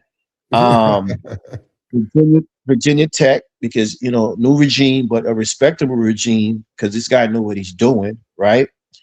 And of course, elephant in the room, Notre Dame. We don't want to disrespect anybody else because all them other teams gonna come to play, right? But those are the three teams. I think if we want to make sure we have a you said Clemson, you said Notre Dame, and who was the third team? Virginia Tech. Oh, Virginia Tech. Tech. Okay. And Notre Dame, and those are the two. Those are the three that can make or break us. And that's just how I feel. I'm not saying that's how it's going to shake out. We could be dominant and be 11-1, 12-0. I just want to say, those are the Friday game sucks because we take away from getting our recruits on campus and stuff like that. But how do you guys think about the schedule, man? I'm about to put up Wake Forest, FSU, and Notre Dame. I think Wake Forest is the team you can't sleep on. I think I'm not going to sleep on Florida State as a rival. Yeah, that's no. I didn't bring them up because if both teams are not ready for a game, then they're not playing football. But go ahead. Right. I think another team you're going to have to look. I'm as far as the schedule go. I'm in agreement with. I'm glad we got the Cal game out of the way first. Stanford. You mean it's Stanford? Stanford, yeah. Same difference. Yeah. You gotta make I don't know. Stanford might be a little worse than Cal. You gotta make a West Coast trip. First game of the year versus the 5th or 6th game of the year. And that's what I'm saying. Dictate that game immediately. We get the ball. Dictate immediately. But I'm gonna tell you what, Jamaica. The thing about it for me is this: the most aggressive. I haven't seen aggressive play since Rob Shazinski. Really, I like, even though they ran the I formation quarterback under center. It's been 25 years. Every time Miami got a turnover, they went for the jugular right away. And I've noticed over the last 10 years or so, whoever the coordinator is, they don't do that. And I'll push back to you on one person, and you guys got to help me because I had his name in my head just right now and it's gone. When we had the quarterback from Pace, Morris, he was the offensive coordinator. What's his name again? Jed Fish was the best coordinator we've had. Fish is one, but the other guy too. Oh my God! It wasn't Coley, was it? Not Coley. Nah, not Coley. I want to say he was heavy set, but not fat. Eric Whipple was before that. Whipple was Randy Shannon's coordinator, and he stayed 1 year with. He stayed a year when he was aggressive. He'll throw that ball down. He was aggressive to a fault. He was.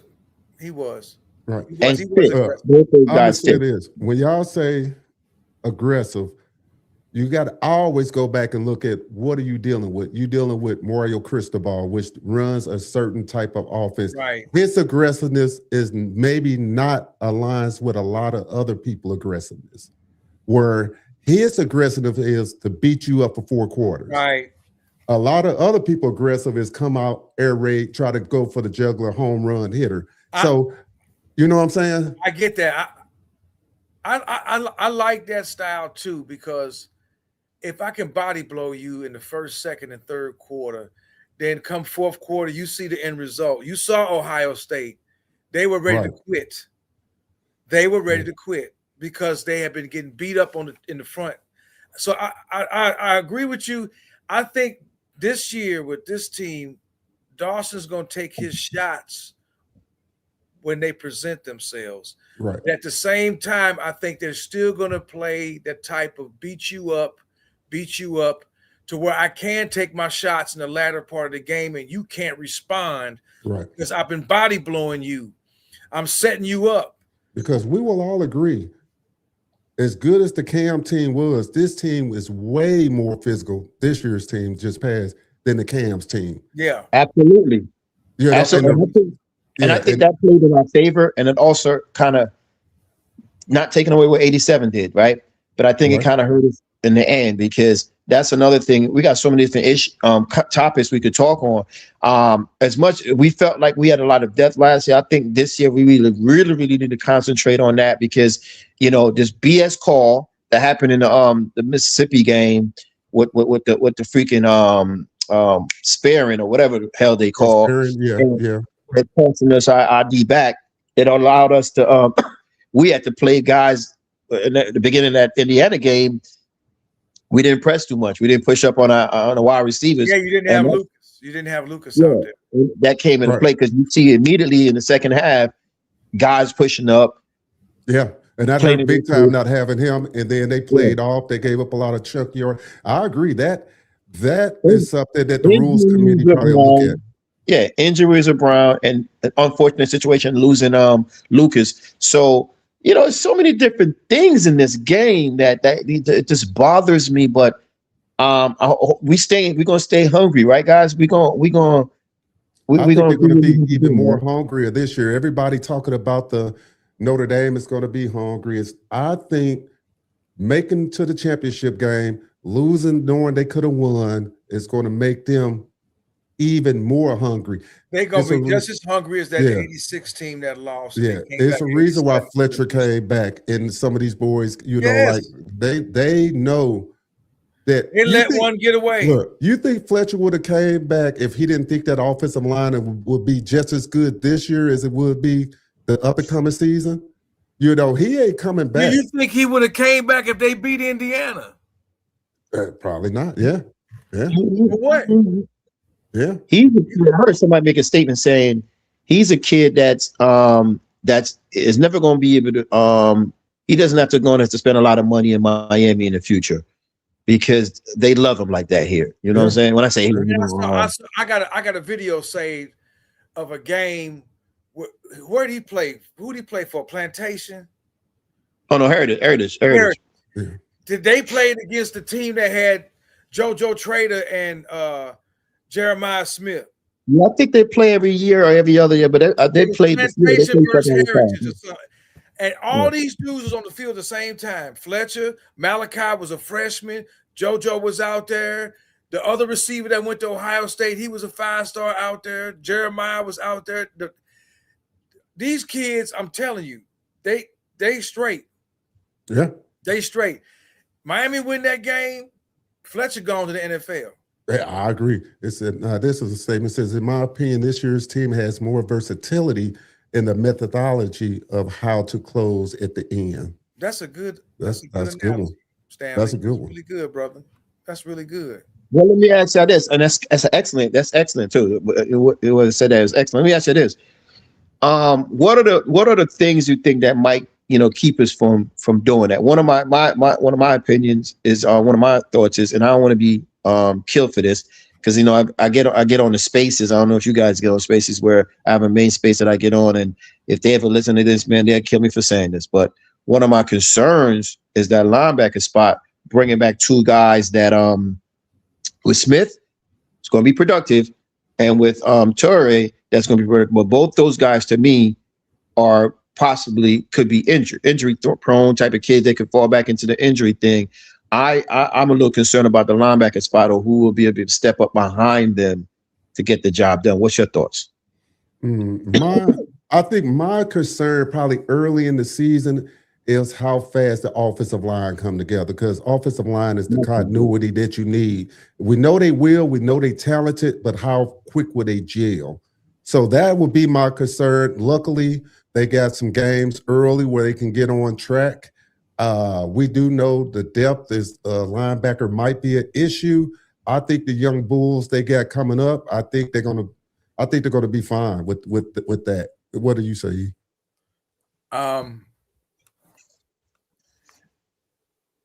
The O-line is critical. The D-line is critical. Going back to the linebacker position, if the defensive line is as advertised, they protect the linebackers.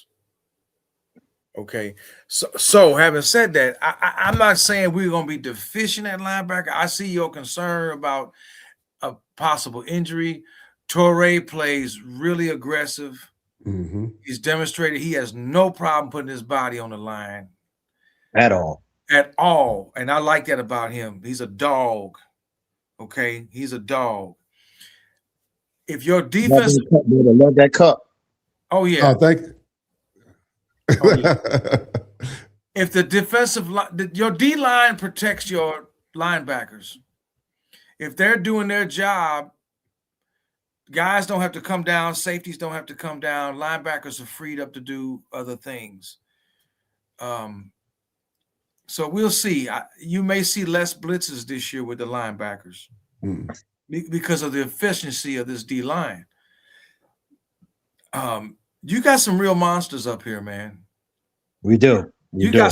I mean, dude, I ain't seen monsters like this at one time. I think at one time you had Russell Maryland and you had what's name together at the same time. Cortez Kennedy at the same time. I think one year they played at the same time. You got some really elite beasts on this defensive line at the same time, all the way across. And it's not going to be a drop off from last year. I think it could be even better than last year. And they'll protect Torrey and Smith. Mirabal, I got confidence in Mirabal to get that O-line together. I really think Cantwell is going to be. Well, saying that, and D, with your perfect, I'm saying, not what everybody else is saying, not what the media is saying, your gut, your feelings, what make you happy and be confident.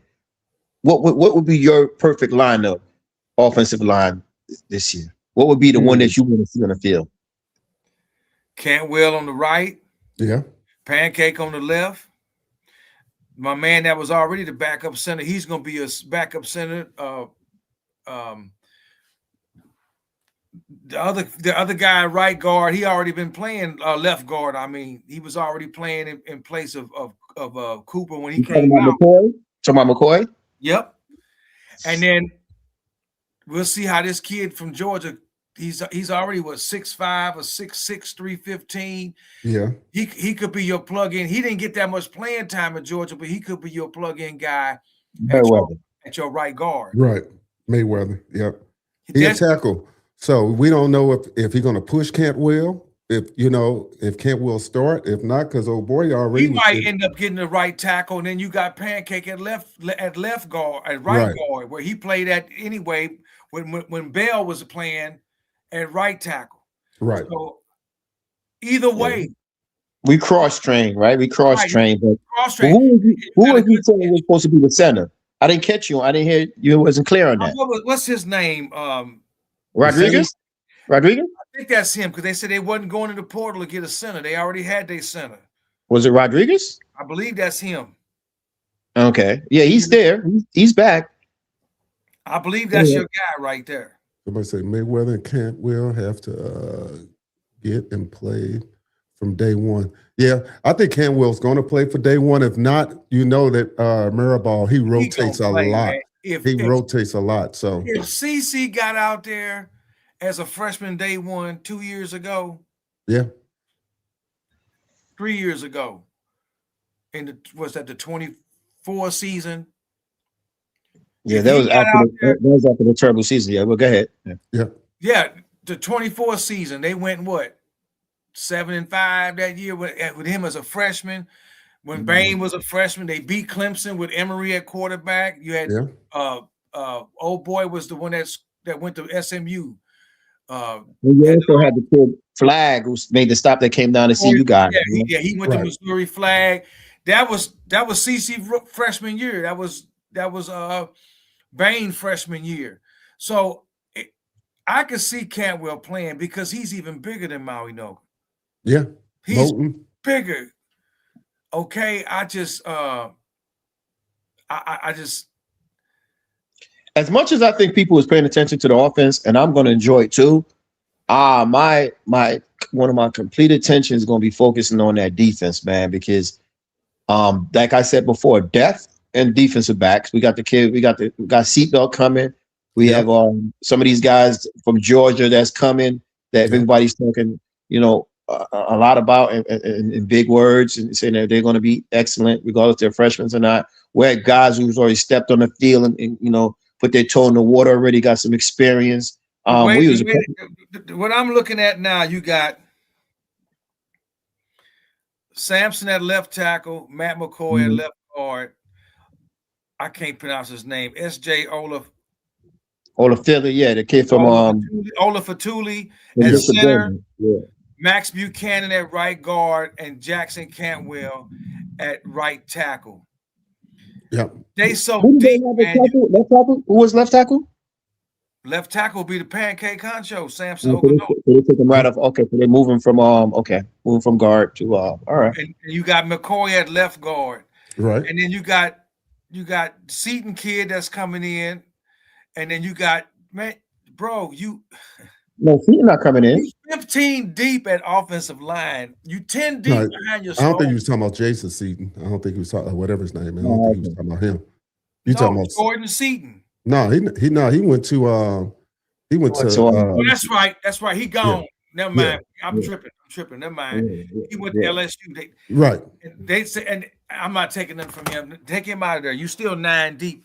His we'll see what he do at LSU, because his knock was he wasn't the best run blocker. That's why Miami wasn't too bad missing on him. He a great pass blocker, but we already got tackles that can do that too. Right. So they 9 deep. They 9 deep at offensive line behind your 5 starters. Yeah. So and out of those 9 deep, 5 of them are freshmen, 4 of them are upperclassmen coming back: Demetrius Campbell, Ryan Rodriguez, Juan Minaya, and Jaden Wilkerson. These guys are sophomores and juniors coming back, and then you got 5 freshmen that are right behind them. Them your pups that got. And the guys who was there before. I mean, we had guys. Some of them left, but a couple of guys are back. And then they bring a couple more. Then 1 or 2 more came in on the portal. Right. Yeah. So I'm not coming in the portal. I'm not worried about that O-line. If there's any part of this team I trust, it's that offensive line coach and the head coach when it comes to this line. They've already proven that you don't have to answer. I just worry about just getting that. They gotta get that cohesiveness under fire, and that just takes a little. That's what the spring is for. Yeah, right. That just takes a little time. Yeah, because they got Klein that came in, he a lineman out of where did he come out of? Jonathan You Klein. took him to a smaller school. I want to say Middle Tennessee. One of Eastern one of the heck is that? Oh yeah. Eastern Texas or something, or Eastern Tennessee. Yeah. Texas State or something. It's Eastern something, ET something. I saw that. Middle is I thought it was Middle Tennessee State, but it's not. But it's one of them schools. Yeah, he's like insurance. He's like backup, and somebody that we wanted when we was first recruiting him. And he might come in and make some noise. I like the competition, man. Right. Say this defensive line will be legendary. I think it's going to be pretty doggone good myself. I think they got some home run hitters out there, and it's a long season. And some of these guys, kind of like when you look at some of the guys this season, they got a chance to play, and that play meant something in the later season. They wind up, when you really think about this season in totality, these young guys really wasn't getting burned at the beginning of the season. And then Eastern Tennessee is where that's what it was, yeah. And then towards midway during the season, when that switch came and Dawson made the switch and kind of opened it up a little bit, and then some of these younger guys started getting on the field and started getting burned, and it really paid off towards the end of the season. I think the same thing's going to happen this season. It's such a long season that you don't see Fletcher and these guys playing every game. These younger guys going to have to step up when they called upon, and it's going to pay dividends down the stretch. So that's the way I see it. I don't expect to see a lot of Fletcher in the spring. I don't expect him to get a lot of carries in the spring. No. He's a senior, man. I think he's gonna. He in the spring game he may get a few series, and then I think they really want to get Pringle and Lyle going. Yeah. Lyle has so much potential. He has a little upside over on Pringle because he's a better passer. Lyle might be missing that spring, though. He might be missing that spring. At least I don't know. This ankle injury that happened in the first game, that really messed up the whole year for him. That ankle injury against Notre Dame, because he didn't get back out there, and he just, I don't think he's been right. But when he got out there, he was dancing a little bit. He was dancing instead of hitting that hole right in that edge. He danced a little bit, right? So you got to remember that Mario. A lot of people found out with Mario is if you're not performing, you're not going to get on the field. You don't get a lot of leeway just because it's so much pressure, especially going down the stretch. Because we went through this with the JoJo, and then sometime when Pringle missed the block in the one game and he got yanked, and it's like it's not a lot of room for error late in the season. So these guys got to, when they get on the field, maximize their opportunities, because it's not a feel-good story. You competing for national championships, and you can't make mistakes in crucial moments. Right. Yeah, You know, so Brown was ahead of Pringle. Twofold, and Pringle can't be feeling too bad about that. This got to get his weight up and his balance. Is the kid Brown could run the heck out the ball, and he picked up them blitzes. He's really protecting quarterback. So those are two positives. And one of the negatives that we saw in the Ohio State game, old boy got ran over. He made the block, but he got ran over, and it became explosive conversation. Get in that weight room, get in that balance, get that balance, and figure it out. Yeah, you could be small, but if you reach it, I agree with that. I mean, he's 5'9", but he's gonna put on a little weight, and he's gonna have to just get in where he can fit in. And I think meet him and hit him. Meet him and hit him on that block. Meet him and hit him. Meet him and hit him. Or they're not going to put him in situations where he has to pass block. Right. Yeah, I agree. They may not put him in those situations because that's not a strong suit. Because that's not his strong suit. That's what Dawson will put the kid in there and use him for what he can do. He's a great runner. He can catch out the backfield. He had that nice touchdown against Virginia Tech, or was that Pitt, in the back of the end zone from Beck? I think it was Virginia. No, was it Virginia Tech or Pitt? It was Pitt. Somebody asked the question and said, did Aguirre really leave for more playing time or more money? He left for the playing time. He left for the time. Let me tell you something, man. The kid wants to start. I don't blame him. He's a middle linebacker. With Torrey coming back, that's not his spot. Right. Well, let me ask you this there, E. It's funny. Okay, I said this in one of the spaces. Okay, if you want to start. Go prove yourself, separate yourself. I got you, but you got two guys that's their strong suit. They're both linebackers. Yeah. Okay. They're both. So I don't blame him for leaving. Put yourself in his shoes. You're 21, 22 years old. Your window is this small. If I go to a school where I get 100 tackles, my life changes. Yeah. My life changes now. I'm not going to get 100 tackles at Miami. I'm not playing in the middle. I'm not a run stopper. That's Torrey. That's his thing. Yeah, when Torrey came back, he sort of writing on the wall. Right. If I go to a school where I know I'm going to be the main guy in the middle and I get 100 tackles, my life changes now. I got a small window to make this happen. This wasn't about money. This is a strategic move by this kid. At that position, if I go anywhere else, a Kansas, Illinois, anywhere, and I'm the starting middle linebacker, I know unless I get hurt, I'm going to get 100 plus tackles. My draft status changes now. If I stay at Miami, it's not going to change. Not saying I may or may not get drafted, but that 100 tackles it makes a difference. And if you got people telling you this, it's nothing personal. It's nothing about, well, man, why you leaving? And I thought you was a Kane.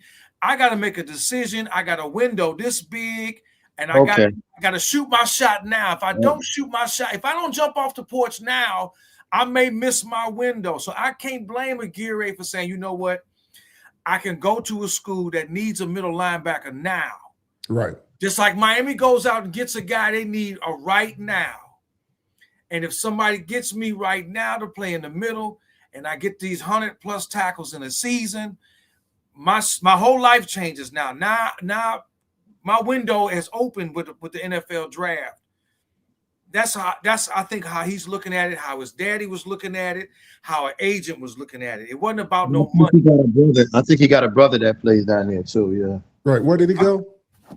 North Carolina State, I think. He went over there with with JoJo. With JoJo, yeah. So I'm not mad. We don't even play NC State. I think that's another reason why he picked him. He don't want to play against his old team. He know he can go there. I'm gonna be the starting middle linebacker in the ACC. Right. If I get 100 tackles, I'm getting drafted in the NFL. I may not be a first or second round draft pick, but I'm gonna change my life. I Okay. can't blame that kid. He said, how many Canes went to the portal and haven't signed anywhere else? Oh, that's a great The one question. linebacker I didn't like losing that left. He signed with Missouri. Well, how many went and didn't sign and It's hasn't not a signed? lot. It's not a lot. Yeah, I think only person we could talk about or have this glaring is the kid, the safety from Evans, Marquise. Maybe and Lightfoot? somebody else could tell me. No, Marquise, the what number 15. Oh, okay, I think okay, that's yeah. probably the only one that haven't been picked up. I mean, somebody else could tell me who else. I haven't really read anything that says nobody else haven't been picked up. Maybe I'm missing somebody. Hold on. I'm looking at him now. Malik Bryant signed with Missouri. Mhm. Jadaeus Richards signed with Tennessee.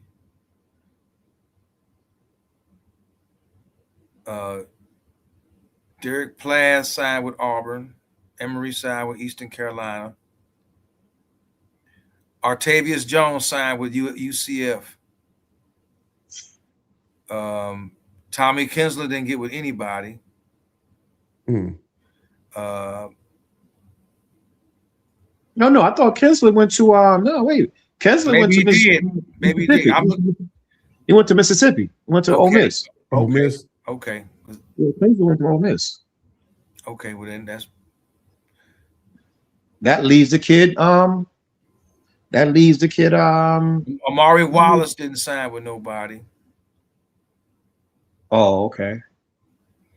Let's see. He says somebody said Portal says said yeah, Bobby Washington went to Mizzou. Keith Williams been in there for a minute. Donta Simpson went to Missouri.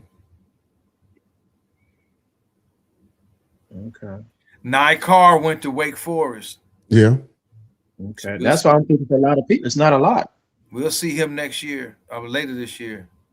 Yeah. So yeah, I'm looking at Chance Robinson, JoJo, and Gary all went to NC State. Mm-hmm. Ray went to Eastern Carolina. Charles Brantley went to Michigan State. And Dalen Russell went to Louisville. Yeah, so it's only the kid Marquise Williams that I remember. And Wallace. Yeah. I'm looking at on three. I'm looking at on three rivals. All the Miami transfers in and out. And what was his name, Jamaica? Marquise Williams, number 15. I don't think he signed anywhere. I don't think so. Well, if he didn't, then his career may be over. I don't think it'll be over. I just think he's going to go down. I mean, there's a bunch of university that could use his talent. But the transfer portal closed. Yeah, there's no other one. They said it was 1,500 some boys in that damn thing. Yeah, that's what they try to. And the sad part about it is a lot of these kids get bad information from so-called. Well, let me ask you this: it's not about it's about closing. But if you're already in the portal, it's not. It's about when you can start school now. When a team picks you. Yeah, but enrollment then at these schools then stop too for the spring, so you have to wait unless you get a waiver. Okay, unless you get a waiver from the president. Or a kid like that might take a red shirt, but get into the school, but have to take a red shirt. Yeah, I mean, there's ways you can get in, but I don't think too many of these kids, if they waited this far, they still ain't got schools to pick them up. That has picked them up. That the AD going to go out and get them a waiver. You got to be. See, that's the thing. You got to be in that upper echelon to get waivers and get special treatment and stuff. The average kid ain't getting those. So yeah. All right. Well, look. Well, let me ask you. Go ahead. I was about to say that. Question before we wrap it up there. I want you to come in because I was going to ask you guys, even though it's not super important, but it is important. What's your thoughts? And I'll listen about the backup quarterback. What do you think is going to happen there? Yeah, we talked about that a little bit. That's what we think that the spring practice is going to work out because it's going to be interesting between Judd and Nickel and Coleman. I kind of lean towards maybe it's going to be between Judd and Nickel to see who get the backup because it's going to be crucial. You just never know who's injury. So I don't truthfully, I don't know. This spring practice is going to tell us a lot. What do you say? I think it's going to tell us a lot, man. The way I look at it, the trajectory is going is Mensah plays this year, and next year, it'll be Luke, unless for some reason, this Judd kid outshines him. I think they're right.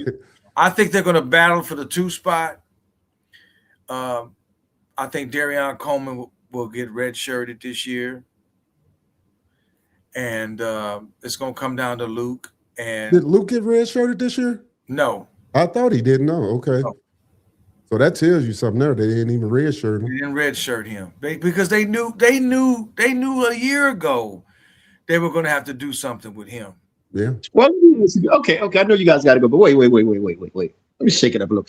Wait. So you're telling me after a year of redshirting for Coleman, he's just going to hand that? He's going to hand that over to Luke and Judge. I mean, Judge is not bad. I think if you put that, everybody's worried about this kid Coleman Pounds and it's arm talent, man. Ridiculous. Supersedes a lot of stuff that's going on. If he got that body weight that everybody saying he needs to put on, and I know it's an experience thing. Another year, and I say this: if Dawson is gone next year, I say Coleman has a chance to beat out Luke if Luke sticks around. I'm just saying that. But go ahead. I don't think Dawson gonna be gone unless they offer him a head coaching job somewhere. I don't think Dawson going nowhere, man.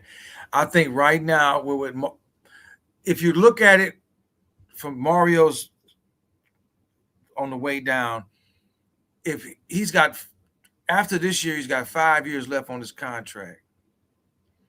If he wants to make a run and stay relevant, he's going to need his coordinators. Okay. That's what made Saban what he is. Somebody said they think he got redshirted. They don't think Luke played 4 games this year. He might have got redshirted. He might have gotten redshirted. I just see this year him and Judd battling it out for that 2 spot. And then come next year, whoever they're gonna battle it out again for the starting spot unless Judd decides to leave. And then Coleman come in this coming year. He may get some time, he may not. I just think they lining it up how they want to line it up. And they knew this last year when they knew they was gonna get Darian Coleman. They knew they was gonna get Luke Nickel anyway. I think they got a plan of how they want to do this, barring any injuries or anything out of the ordinary. Like Mensah saying he wants to stay another year. Because he's got 2 years of eligibility. Mm-hmm. That would maybe throw a monkey wrench into a lot of stuff. It definitely will. Not